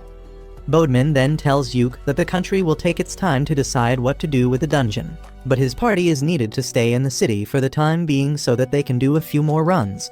Yuke agrees to do that and leaves the tent, only to find Min dashing towards him frantically. She informs him that the girl they found in the dungeon has woken up, and she suddenly went Super Saiyan. Yuke runs to his party's tent to see what is up, and he is astonished when he sees the girl floating in the sky while radiating a pure golden light. No one has any idea what is happening, but then the girl suddenly calls Yuke by his full legal name, saying that she was waiting for him. She says that she was once called the Golden Priestess, but there is no time to talk about that. She tells Yuke that his world is in serious danger of facing an event called the culling, which means the destruction of most of the life on this planet.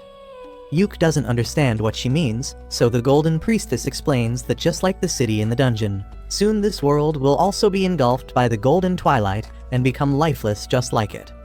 However, because Yuke and his party have already crossed the border between the worlds once in the Infinite Darkness dungeon, they are partially resistant to twilight. The priestess tells him that if they don't go too deep inside the Twilight Zone, they will not be consumed.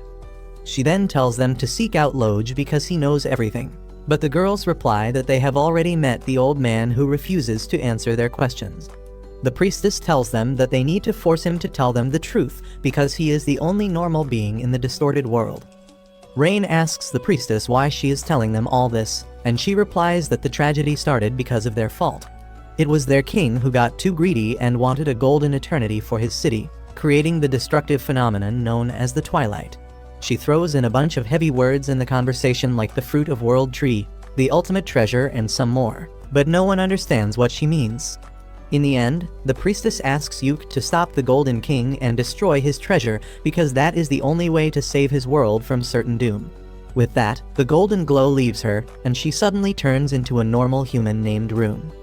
Her personality completely changes as a result, and she tells Yuke that the woman who just spoke to him was not her, but she can sometimes access her body to communicate with others. Yuke realizes that the issue is more serious than he thought, and he decides to inform the higher-ups about it immediately. 1 week later, Yuke is summoned by the director of the Royal Academy, who came to the research center after reading Bodman's report.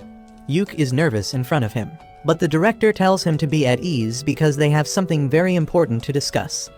Yuke starts the conversation by asking him about the culling, and the director shows him some murals that are locked deep within the Royal Treasure Hall. In the mural, a hero fights a powerful monster to save the world, but Yuke can't understand anything else because he can't read the ancient language in the mural. The director then explains that there are many parallel worlds just like their own, and sometimes they collide. When that happens, one of the worlds is destroyed, and this is called the culling.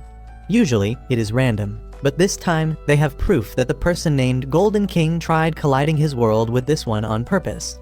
The director says that they don't have any time to think about the reasons behind it, because they need to take emergency measures to protect their world. He tells Yuke that he is the only one who can do it, because according to the murals, whenever a world faces the danger of culling, a hero is chosen to save it. The director says that since Yuke found everything about the Golden City and the culling, he is their hero, and it is his duty to save the world. Yuke panics on hearing this and tells the director to cut him some slack because he is not qualified for the job. The director tells him that someone has to take on this responsibility and he is the only one who is fit for it. He then threatens Yuke that he will raise one of his girls to a rank and make them the hero if he refuses. Yuke becomes more cooperative on hearing this, and then the director compares him to his uncle Saga, saying that both of them have great talent, but Yuke lacks confidence. The director once again asks Yuke to become the hero, especially because the priestess from the other world chose him. Yuke feels unsure about what to do now, so he asks the director for some time to think about it and consult his party members. The director agrees to his request, but he is confident that Yuke will surely realize that he is the only one who can save this world. Soon, Yuke returns to his hotel and tells Rain about his conversation with the director before anyone else.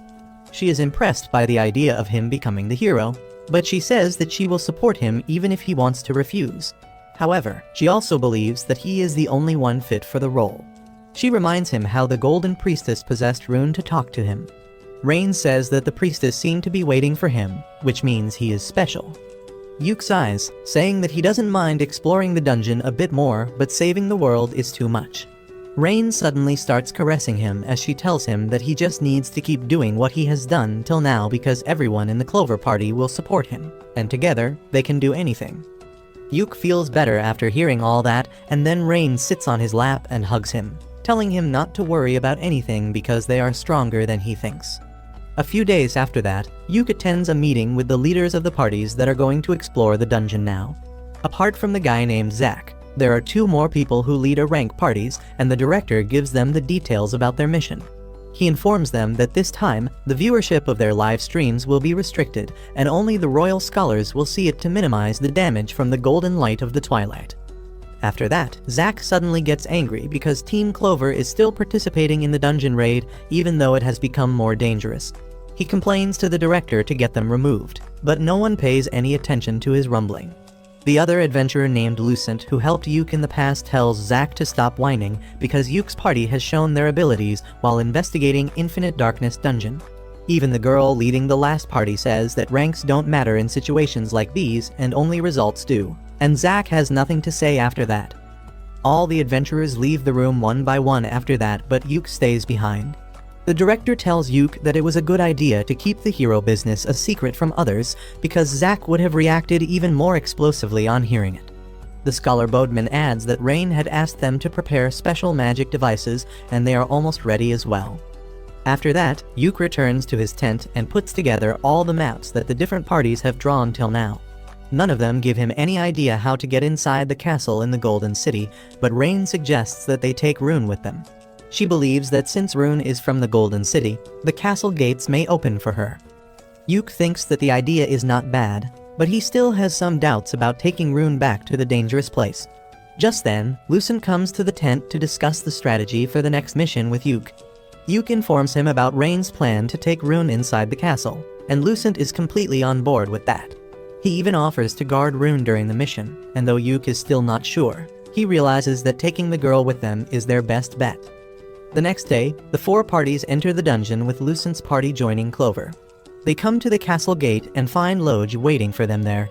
The old man welcomes Rune, asking her about the outside world, but she doesn't remember him. Loge says that it is better that she forgets everything about this place, but then Yuke reveals that the priestess talked to him. Loge realizes that the priestess chose Yuke, but he still refuses to tell him anything. However, he opens the door to the castle, telling Yuke that since Rune is with him, he will find the answers he wants. Lucent suspects that this might be a trap, so he leaves half his party members outside to call for backup if anything goes wrong. He then joins Yuke's party as they enter the castle. Loge leads them to the royal library, saying that he is not much of a talker, but they might find the answers here. The wizard of Lucent's party realizes what is actually going on with the old man and tells Yuke that Loge actually wants to talk about something, but he is either cursed or he has too much mana. That means that speaking certain things out loud can create great problems for him and everyone else, so he is trying to communicate through hints. Loge gets awkward on hearing this, but his gesture tells everyone the direction to look in. The old wizard asks Lucent to bring the red books on the shelf and then takes Rune along with him because she is the only one who can read the language.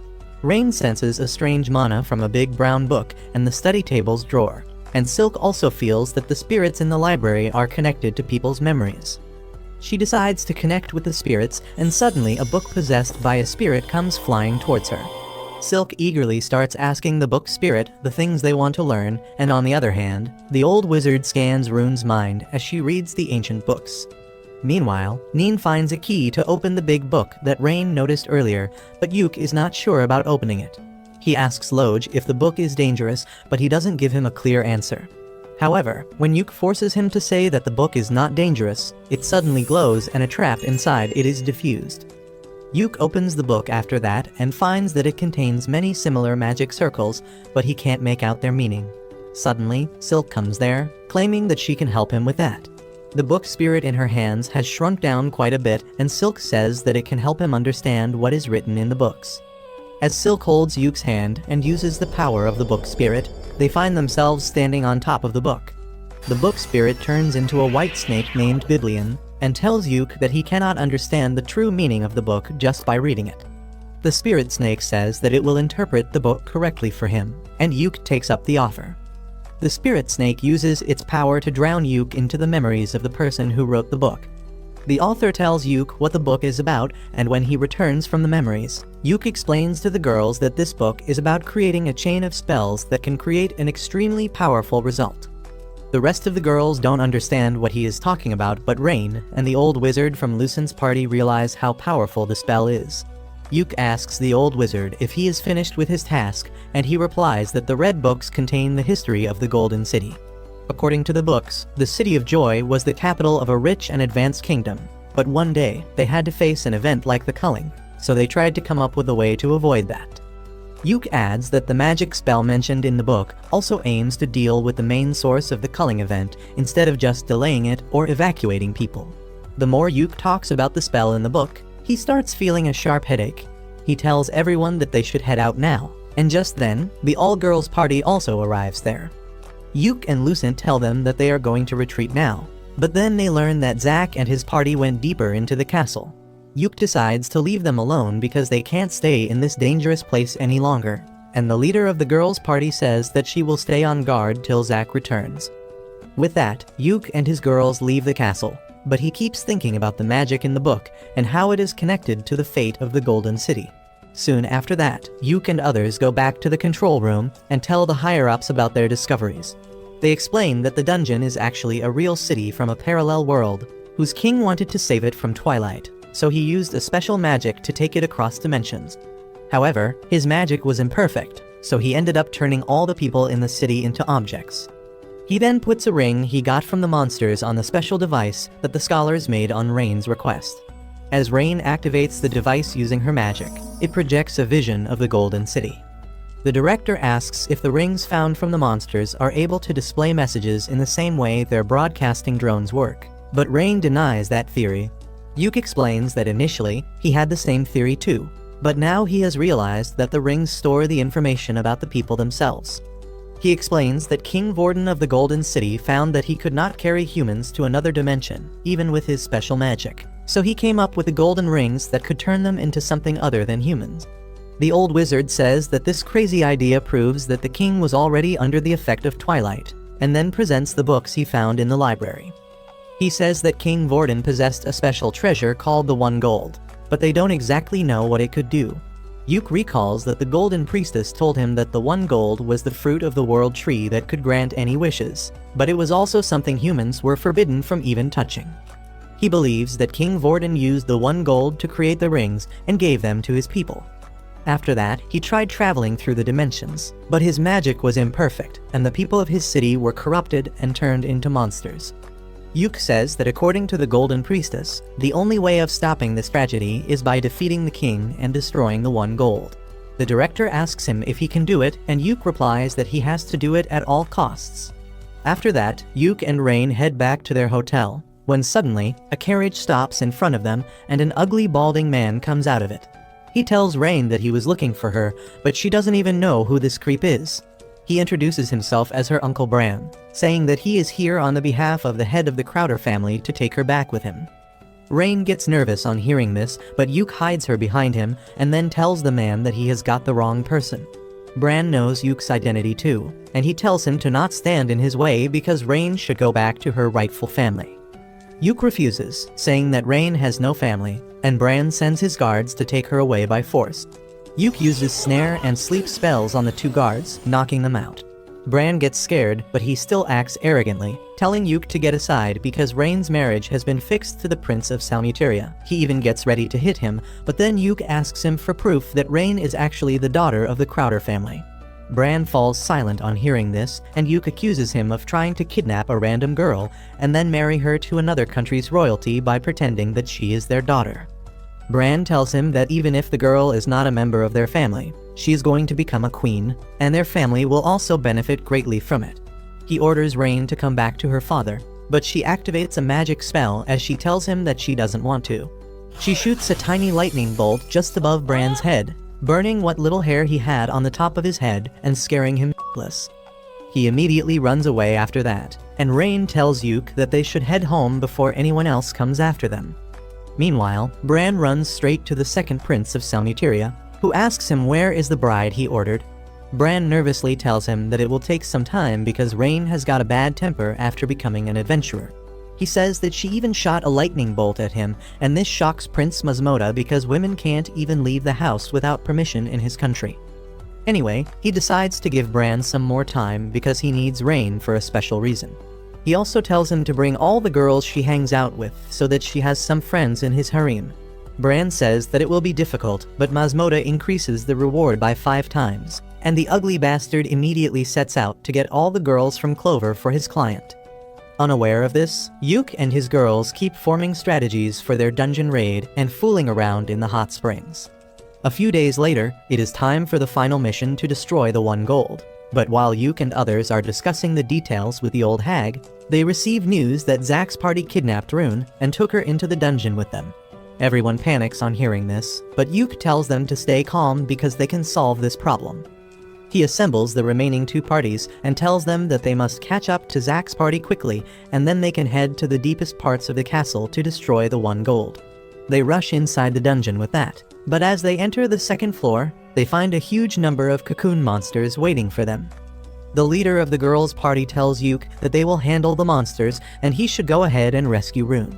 Yuk objects, but Lucent tells him that he is their main character in this mission, and he must keep moving ahead to do the most important things while they just back him up.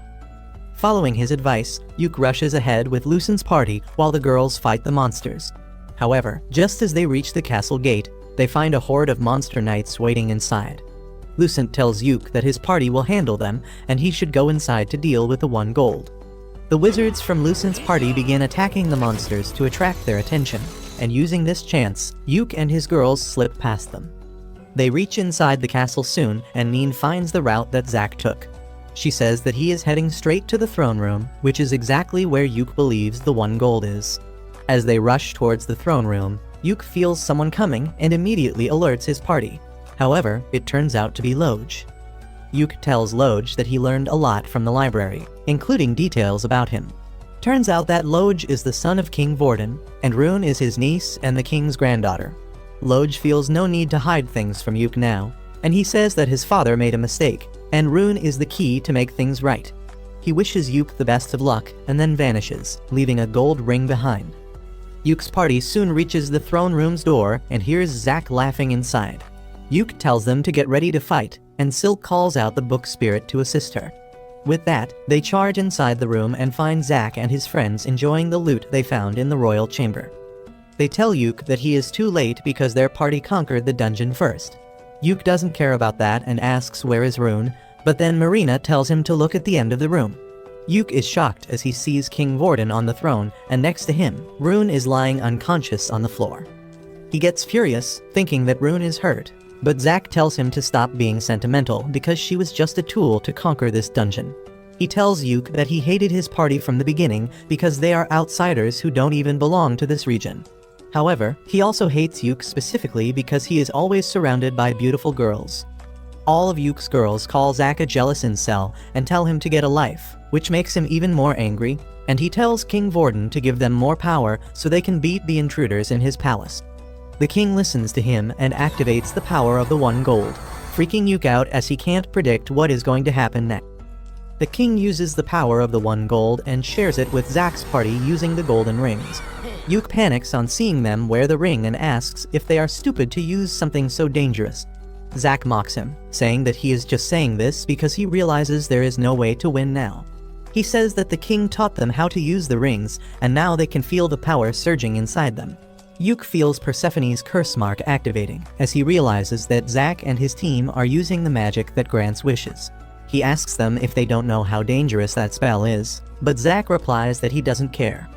He orders his team to attack Yuk and his girls, and they immediately charge ahead. However, Yuk's party is also ready to fight. Silk shoots the healer in the knee, bringing him down, and then Neen uses her speed to knock down the wizard. Rain knocks down the thief using a basic spell, and Yuk paralyzes the tank. Zack is shocked to see his friends lose despite powering up, when suddenly, Marina breaks his sword, forcing him to run away. However, he suddenly feels a sharp pain in his body and falls to the ground. The power of the ring starts consuming him, and he begins turning into a monster. All his party members also get affected by the power of the rings and transform into monsters, and Yuk calls the girls back to rework their strategy. He tells them to be careful because their enemies are stronger and more unpredictable now. He then buffs them with his support spells, but that is not enough this time. Zack attacks Marina and pushes her back, but she immediately returns to fight him. On the other side, the fat monster chases after Silk like a total creep, and when her lightning arrows have no effect on it, she freaks out and keeps running. Rain fights against the priest, and even though she is able to damage him with her spells, he regenerates instantly. Meanwhile, Neen gets overwhelmed by the thief of the party, but luckily, Lucent arrives there just in time to protect her. He asks her what the update is, and she tells him about Zack's party using the rings to become monsters. Just then, Lucent's teammates as well as the other party arrive in the room, and he tells them that their job is to hold back the monsters while Yuk rescues Rune and stops the king. The two parties team up to take down the monsters, and Yuk tells his girls that they should rush to help Rune now. They run towards the throne, but King Vorden comes forward to face them. Marina dashes towards him as Yuk enchants her sword. She tries attacking the king with her full strength, but he easily blocks her attack and then pushes her back before hitting her with a powerful magic beam point blank. Marina somehow avoids taking any damage from the attack and charges at the king again. Yuk stacks all the debuffs he can at the king, slowing him down, and Marina manages to push him back. However, using such a great amount of spells puts a lot of stress on Yuk, and he starts bleeding. He tells Marina to keep attacking because he can't keep the king down for long. Suddenly, the snake spirit warns Silk about the king's next attack. She yells at Marina to dodge, but it is too late. The king stabs the ground with his spear, releasing a great burst of energy. Everyone runs away, but Marina gets caught in the attack's range. Silk and Neen keep the king busy with rapid attacks, while Marina gathers her strength back. Neen uses a fire-breathing technique as a smokescreen, and when the king clears the green fumes, he finds Marina dashing towards him.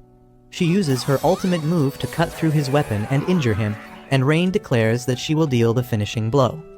She begins chanting a tier 7 spell, and Yuk tells the rest of the girls to come back before the spell is activated.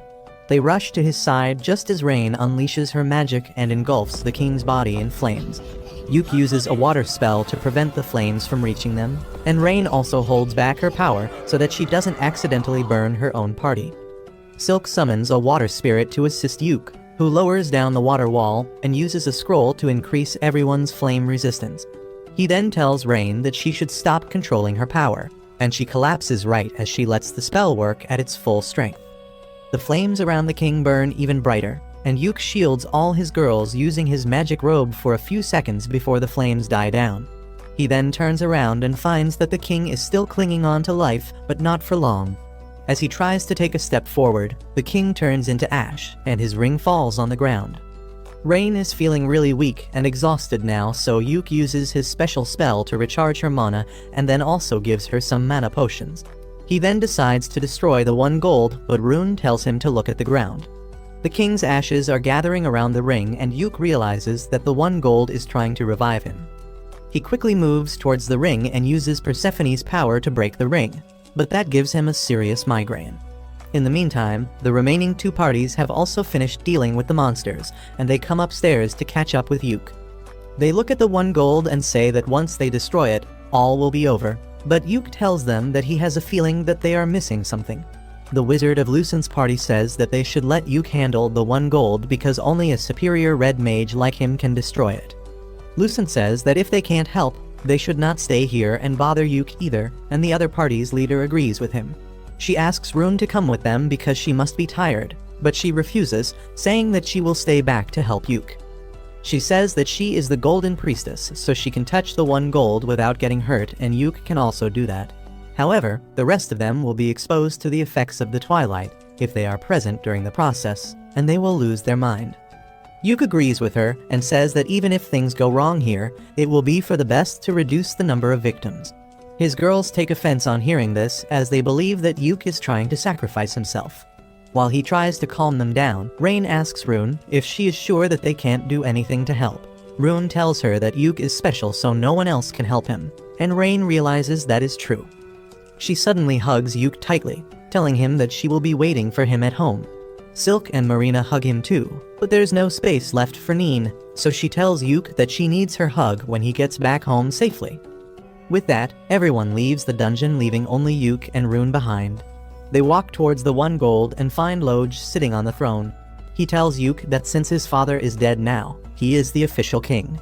Yuke asks if he is going to fight him next, but Loj refuses, saying that now that the king, the priestess, and the mage are on the same side, it will finally be over.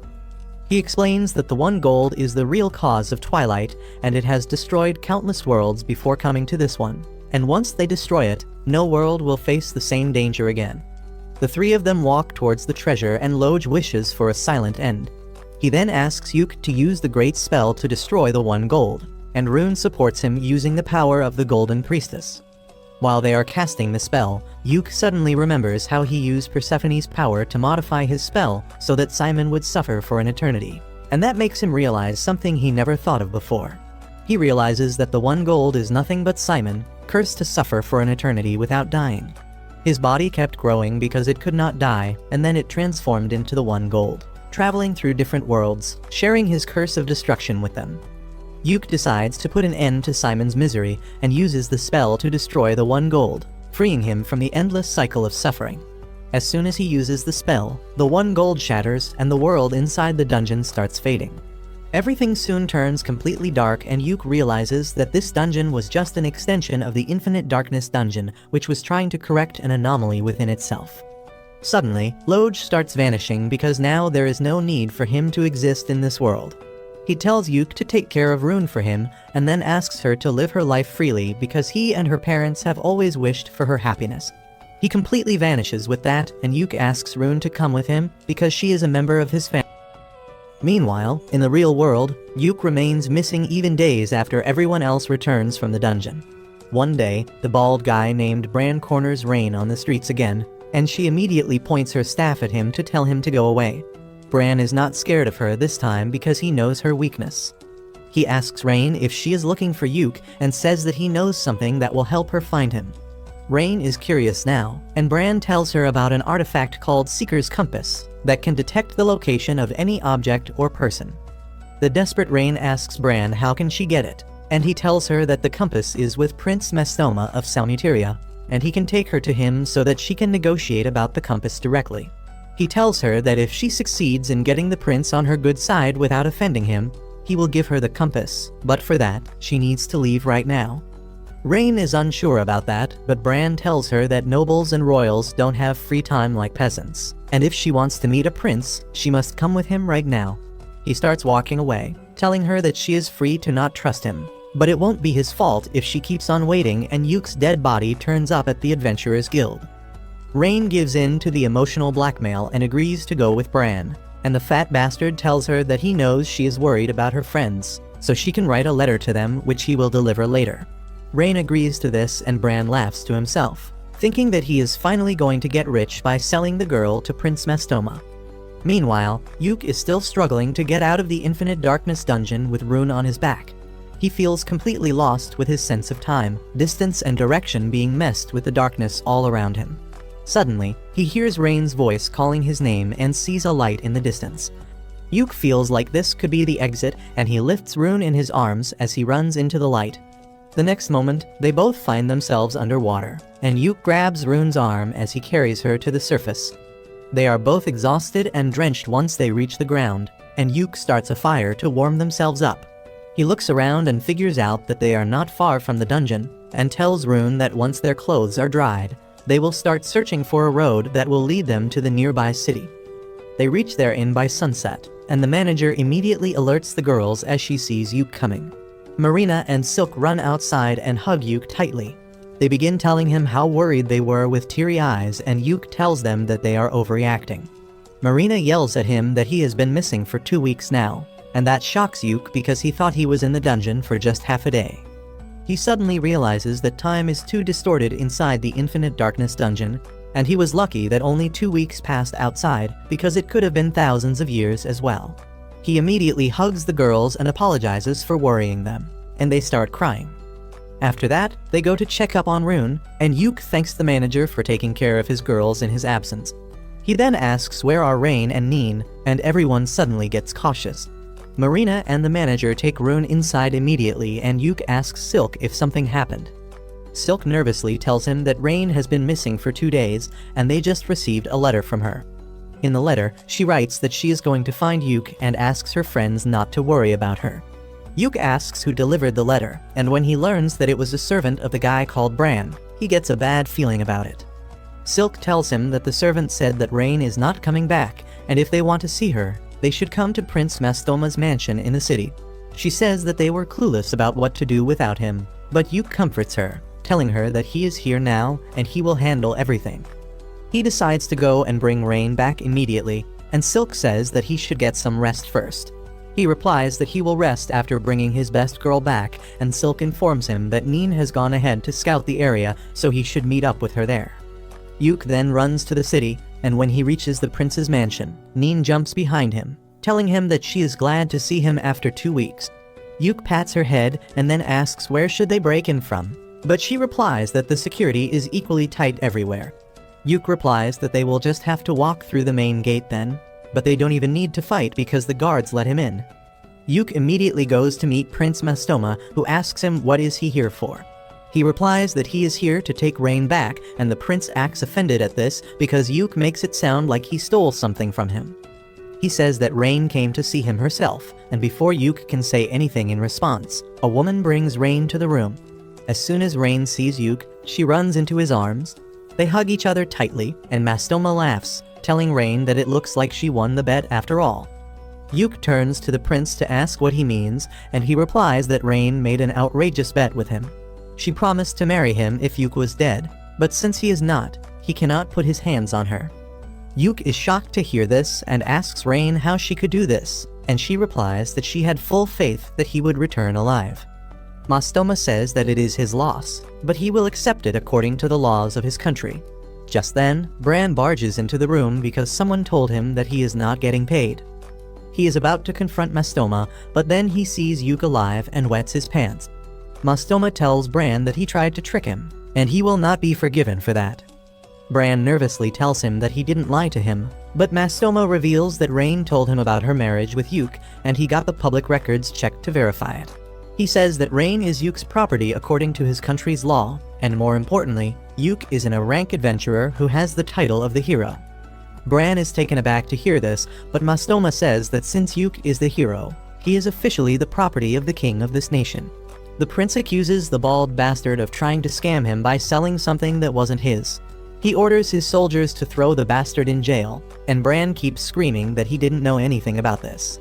After that, Mastoma apologizes to Yuk for the trouble, and he kneels down, thanking him for keeping Rain safe. Once that is done, Mastoma sighs, saying that he is in trouble now, and Rain replies that Yuk can help. Mastoma begins telling Yuk that currently, the princes are fighting to become the next king of Salmuteria, and he needs to have an achievement under his belt to increase his chances. He wants to conquer a dungeon for that, but the world knows that there are no dungeons in Salmuteria. Yuk says that he has heard about that as well, and Mastoma reveals that there is actually a dungeon in his country, but it has always been kept a secret.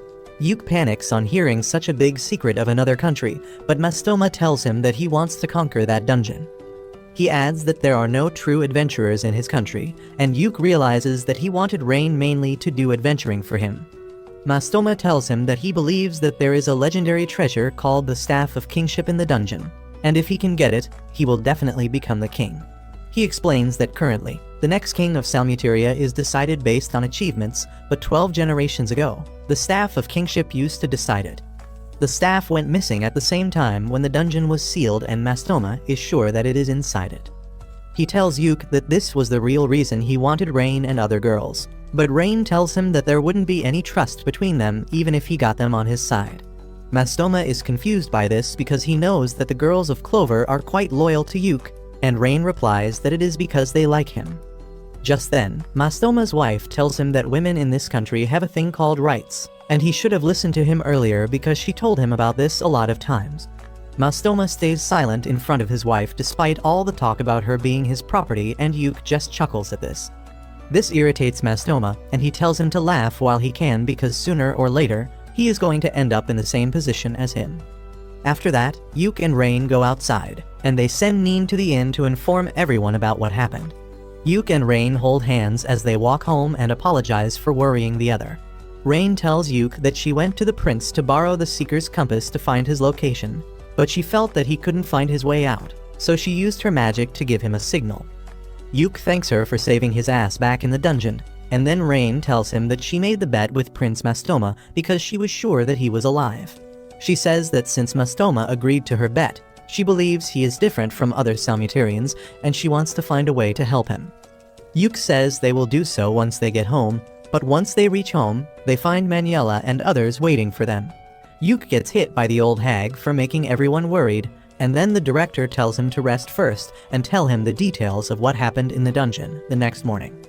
Yuke tells him that he will start compiling a report right away, and everyone lets out a collective sigh because they are worried about his workaholic behavior. The director and others tell the girls to make sure that Yuke takes a full rest even if they have to use force, and all of them promise to do that. Once they leave, Yuke and the girls have a hearty dinner. Silk then asks Neen to take Rune to her bed, and orders Marina to take Yuke to the hot springs and watch over him so he doesn't start working. Rain decides to go with them too, but Silk stops her because she plans to lecture her about her reckless act. 1 week after Yuke's return, he finally visits Maniela and others along with Silk to submit his report on the dungeon. The old hag is impressed by the stack of papers on her desk that is thicker than her, and she tells Yuke that he did an impressive job compiling it. Yuke says that he couldn't do it without the help of his girls, but Silk says that all they did was make sure that he wasn't overworking himself. The higher-ups laugh at this, and then the director says that the new dimension that Yuke and Rune discovered will be listed in the Imperial records and he will get full credit for it. Maniela adds that the director took care of the matter with Rain's biological family as well, because it is better if nobles handled the problems caused by other nobles. The director says that there were a lot of nasty rumors about Count Crowder in the past as well, but now that they have solid proof, he reported him to the king. Yuke is surprised to hear that, and the director asks him who else would he report to if not the king. Yuke still finds it hard to believe that the concerns of lowly adventurers like him reach the king. Well, the director tells him to stop underestimating himself because his party is more popular than he thinks. He says that even the king watches their live streams, and he was really pleased that they completed both the missions they were given by him. Both Yuke and Silk are surprised to hear that the king is a fan. And then the director tells them that they also received a letter from Prince Mastoma of Salmuteria. The prince has taken Count Crowder into custody, and he will be punished according to the rules of Salmuteria. Maniela says that they owe Mastoma big time for this favor, and also for lending them the Seeker's compass, and Yuke tries to tell them about the dungeon in his country. Maniela already knows about it, and Yuke says that he trusts Mastoma and wants to help him in some way. The old hag agrees with him, and the director also says that they will think about how to proceed with this request because it is quite high profile. After that, the director asks Yuke about Rune's future, because he had offered to take her in as a guest from another world. Yuke says that he told Rune about his offer, but he also told her that everyone in Clover wants her to stay with them and be a part of their party. He asked her to choose whatever she likes more because he will support her no matter what, and Rune told him that she wants to stay with him and the girls. So Yuke tells the director that Rune is a part of the Clover family now, and he is glad to hear that too. After that, Maniela asks him when do they plan to return home, and Silk says that they have to make preparations for that, and even before that, they have to thank everyone who helped them. She says that they plan to meet with the two parties that helped them the most during the mission, and hopefully they can learn a lot of things from their vast experience. Manuela tells them that it won't be possible because both the parties have already left on their new missions. Yuke and Silk are a bit disappointed to hear that, but the grown-ups tell them that as long as they keep being adventurers, they will run into each other eventually. With that, the director says that he and the researchers will head back to the city first. He thanks Yuke for everything he did during the mission, and says that he is truly the hero who saved this world. Yuke shakes his hand, thanking him for taking care of his party. Yuke and Silk head home after that, and Silk says that they need to do some shopping tomorrow. Yuke volunteers to carry the luggage, but Silk sighs and tells him that she has Marina, Rune, and Rain for that. She reminds Yuke about his promise to spend some quality time alone with Neen when she couldn't hug him in the castle. Yuke remembers that now, and Silk tells him that the poor furry has been waiting eagerly for her quality time with him.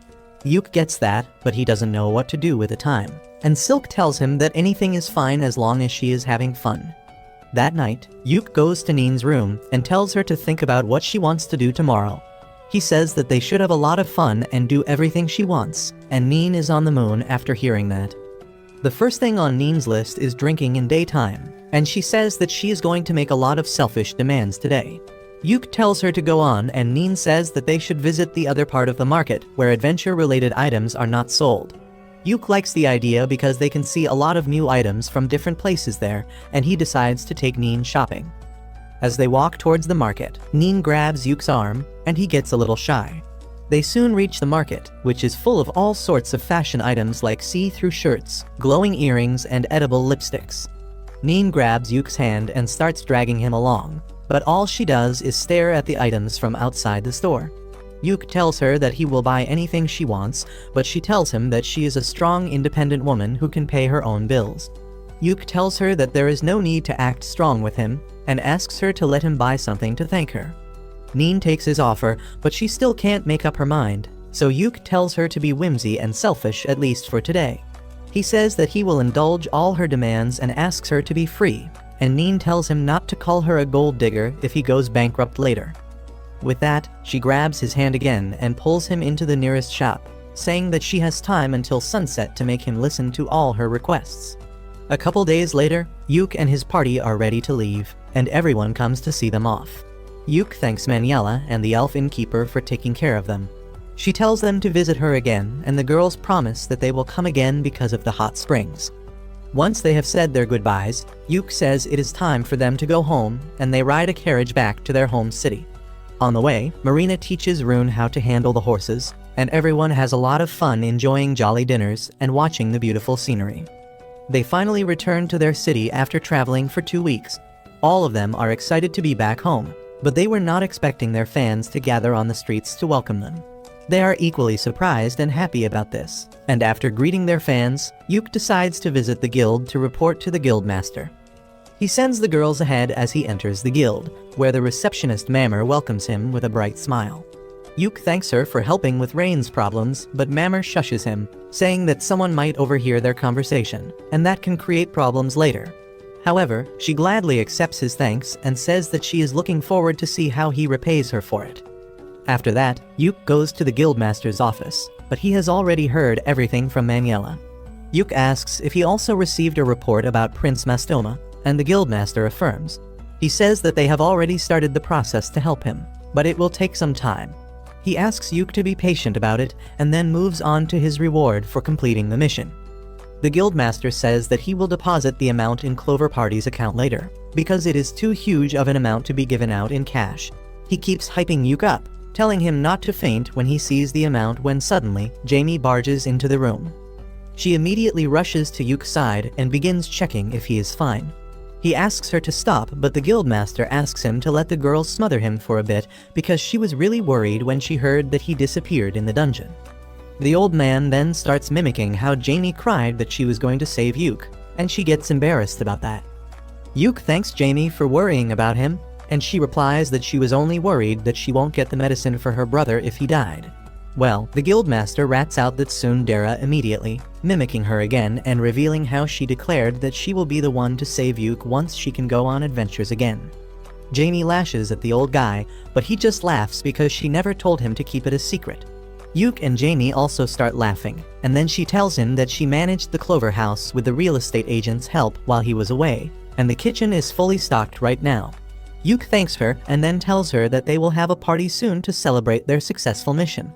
The guildmaster decides to invite himself to drink some free booze, and Yuke can't say no to him. On the other hand, the girls reach their house where the real estate agent tells them that he fixed a couple of loose doors and leaky taps while they were away, and he also remodeled a room to make it more comfortable for Rune. The girls thank him for looking after their house, and he leaves them to rest. Rune gets really happy that she is going to live here, and just then Yuke returns too. He gathers the girls to give them an important message, saying that they did great on the mission, and now they should rest for a few days before picking up any mission. The girls agree but remind Yuke that he is the one who needs to rest the most. Later, Yuke goes to the rooftop to watch the sunset in silence, but Rain comes there because she can tell that his mind is full of thoughts. He admits that he can't stop thinking about what they should do next, and Rain says this is why one of them needs to babysit him at all times. She then holds his hand and tells him that he is amazing and how he makes everyone around them want to be better. A couple days later, Guildmaster Benwood pays Yuke a visit early in the morning with a mysterious guest, saying that they have some urgent business with him. Yuke welcomes them both in and offers to take the guest's coat. The man thanks him for that, but as soon as he removes his hood, Yuke kneels on the ground because the strange guest is none other than the king. King Vincent tells Yuke to rise up because he is undercover today and there is no need for any formality.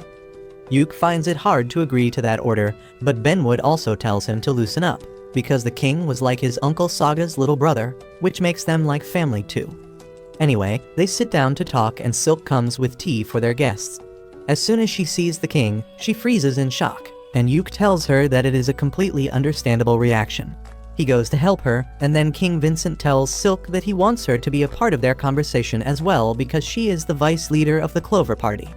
Silk somehow snaps out of her shocked state, and then sits down next to Yuke. Vincent immediately gets to point and tells Yuke that they have been discussing his suggestion to help Prince Mastoma clear the dungeon in his country. He says that Mastoma also sent him a letter about the same, and he has decided to help him. Yuke thanks Vincent for that, and in response he takes out a small wooden box from his pocket and places it on the table. He tells Yuke that this is the advance payment for his next quest and urges him to open it. Yuke finds a silver brooch with a green gemstone inside the box, which leaves him completely speechless. King Vincent suddenly starts clapping for him, congratulating him for becoming a noble of this kingdom. Benwood also congratulates Yuke, saying that now he is also a dungeon count like him. Silk is still trying to figure out what is happening, and Benwood explains that only the adventurers who have greatest accomplishments in dungeon exploring are given the title of a noble, and now Yuke is one of them. Yuke still can't believe that he has been given the highest possible honor for an adventurer, and he tries to return the brooch, but the king tells him that they don't do that here. He then tells Yuke that he has already talked with the parliament, and they have agreed to send an adventurer party to the dungeon in Salmuteria. The king believes that the new dungeon that Yuke just cleared might have affected the Salmuteria dungeon in some way, and they can't afford to ignore something like that. He says that they are considering the first attempt at exploring the dungeon as a trial, and then lays out some documents on the table. As Yuke reads the documents, he finds that they are about the trials of various streaming devices, and even setting up a temporary adventurer guild in Salmuteria to strengthen the relationship between the two nations. Vincent and Benwood tell him that they could not let him take on Mastoma's request personally because it would create many political problems. That is why they decided to make it a joint operation between the two kingdoms. Vincent adds that the timing was just right for it because Salmuteria had approached their kingdom with an interest in the streaming technology they use. However, if the trials start with a huge scale right off the bat, that may create some problems as well, and therefore they are going to start it in a remote village under Mastoma's supervision.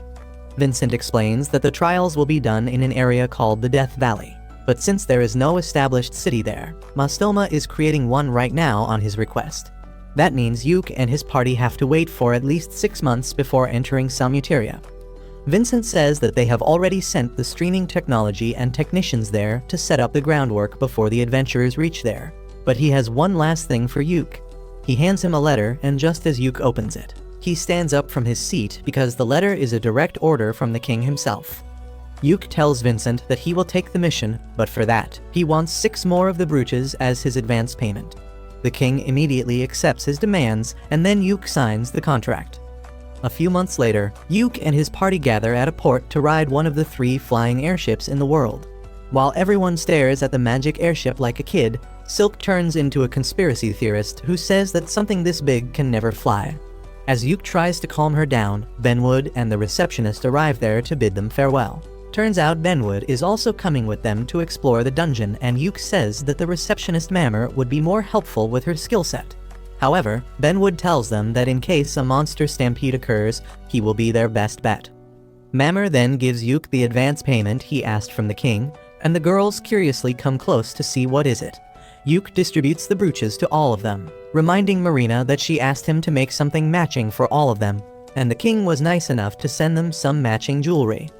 He gives one to Jamie too, and she is nervous about accepting it because she is not allowed to return to being an adventurer yet.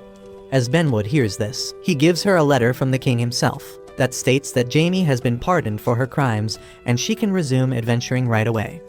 Marina immediately hugs her, and then the other girls also surround her because they are excited about their first adventure with Jamie. She gets emotional on receiving such a response and promises Yuke that she will do her best to support him. Mammer tells her not to worry about her brother because she will take care of him, and Jamie thanks her before boarding the ship with the rest of her party. While everyone says bye to Mammer, Silk tightly clings to Yuke because she is terrified of riding a flying ship. As the ship sails off, Yuke asks her to open her eyes because this is a once-in-a-lifetime experience. Silk still doesn't have enough courage to open her eyes, and then the captain gives the order to launch the ship into the air. As soon as he says the words, the ship's magic channel is activated, and it springs into the sky, gently floating ahead. Soon after that, Silk also calms down, and as she joins the girls to see the view, the researcher Bodeman comes to see Yuke. Yuke says that he didn't know Bodeman would be with them too, and he replies that he is in charge of setting up the streaming devices. Yuke offers to help him with that, and Bodeman is glad to accept his offer. He then says that the king made quite a bold decision this time, and Rain asks the guys what they are talking about. Yuke explains that King Vincent is supporting Mastoma, which means he is backing him as the candidate to become Salmuteria's next king. However, in case Mastoma loses and someone else becomes the king, it may harm the relationship between the 2 countries. Bodeman says that it all depends on Yuke now, and then tells everyone to have a fun time in Salmuteria. Later that night, Yuke goes to the room where all the girls are staying and tells them that there is something they might need to know about the brooch. He nervously says that while they are a matching accessory for the Clover Party, they also mean that all the girls are his property. He tries to explain it so that he doesn't sound like a misogynist piece of shit, and says that in Salmuteria, women are considered to be the property of men. He says that the brooches will tell everyone that they belong to him, and the men in Salmuteria will not mess with them. He asks them to bear with it, even if the idea disgusts them, but the girls have no problem at all. Rune suddenly asks if this means that they are all Yuke's wives, and the other girls jump on the bandwagon without wasting any time. Yuke, however, gets flustered and tells them that they can refuse if they want, and the girls pity him because he doesn't realize that all of them will let him put a baby in them right now. However, they don't tell him their true intentions as well, so it is also their fault that he is so clueless. Rain then asks Yuke if they should call him darling since they are pretending to be married, and his incel heart almost gives out on hearing that. He asks everyone to call him normally because doing something they are not comfortable with can be problematic. Suddenly, Min raises her hand because she has a question too. She asks Yuke who is going to be his head wife, because in Salmuteria, every guy with a harem has a head wife who is basically the boss of the harem. Yuke thinks about it for a while, and then names Rain as his head wife because she has already met Prince Mastoma, and she knows the full story of this mission.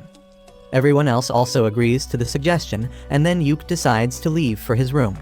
Marina teases him, asking if he wants to sleep with his wives tonight, and the flustered Yuke leaves in a hurry. As he is walking back to his room, Rain runs after him, asking if he was being considerate of him just now. Yuke affirms, saying that they can't just tell everyone else that she is a noble by blood and they are already legally married.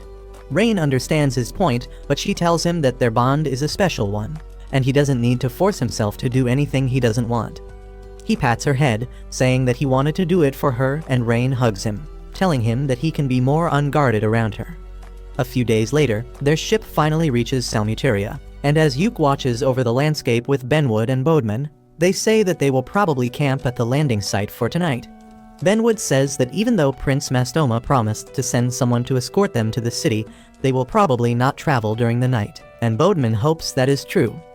Just then, the alarm rings and the ship's captain orders the crew to prepare for landing. As they go down the clouds, Yuke gets really excited about what he is going to see in the Salmuteria Kingdom. But the first thing they come across after landing is a gang of vicious bandits. Yuke remarks that the timing of the bandits is quite suspicious, as if they already knew about them. Benwood agrees with him too, and he cracks his knuckles, saying that they should beat up the bandits to learn who sent them here. Yuke and his girls also draw their weapons to fight, and then the bandits charge at them furiously. Soon after they are done beating the bandits, Mastoma arrives there personally to welcome Yuke's team. As Yuke kneels to greet him, Mastoma says that the bridge leading to this place was badly damaged, so he had to arrange for a boat, and they got late because of that. He then asks Yuke to get up because he doesn't want any formality between them, and says that they should talk as equals. Yuke nervously says that he can't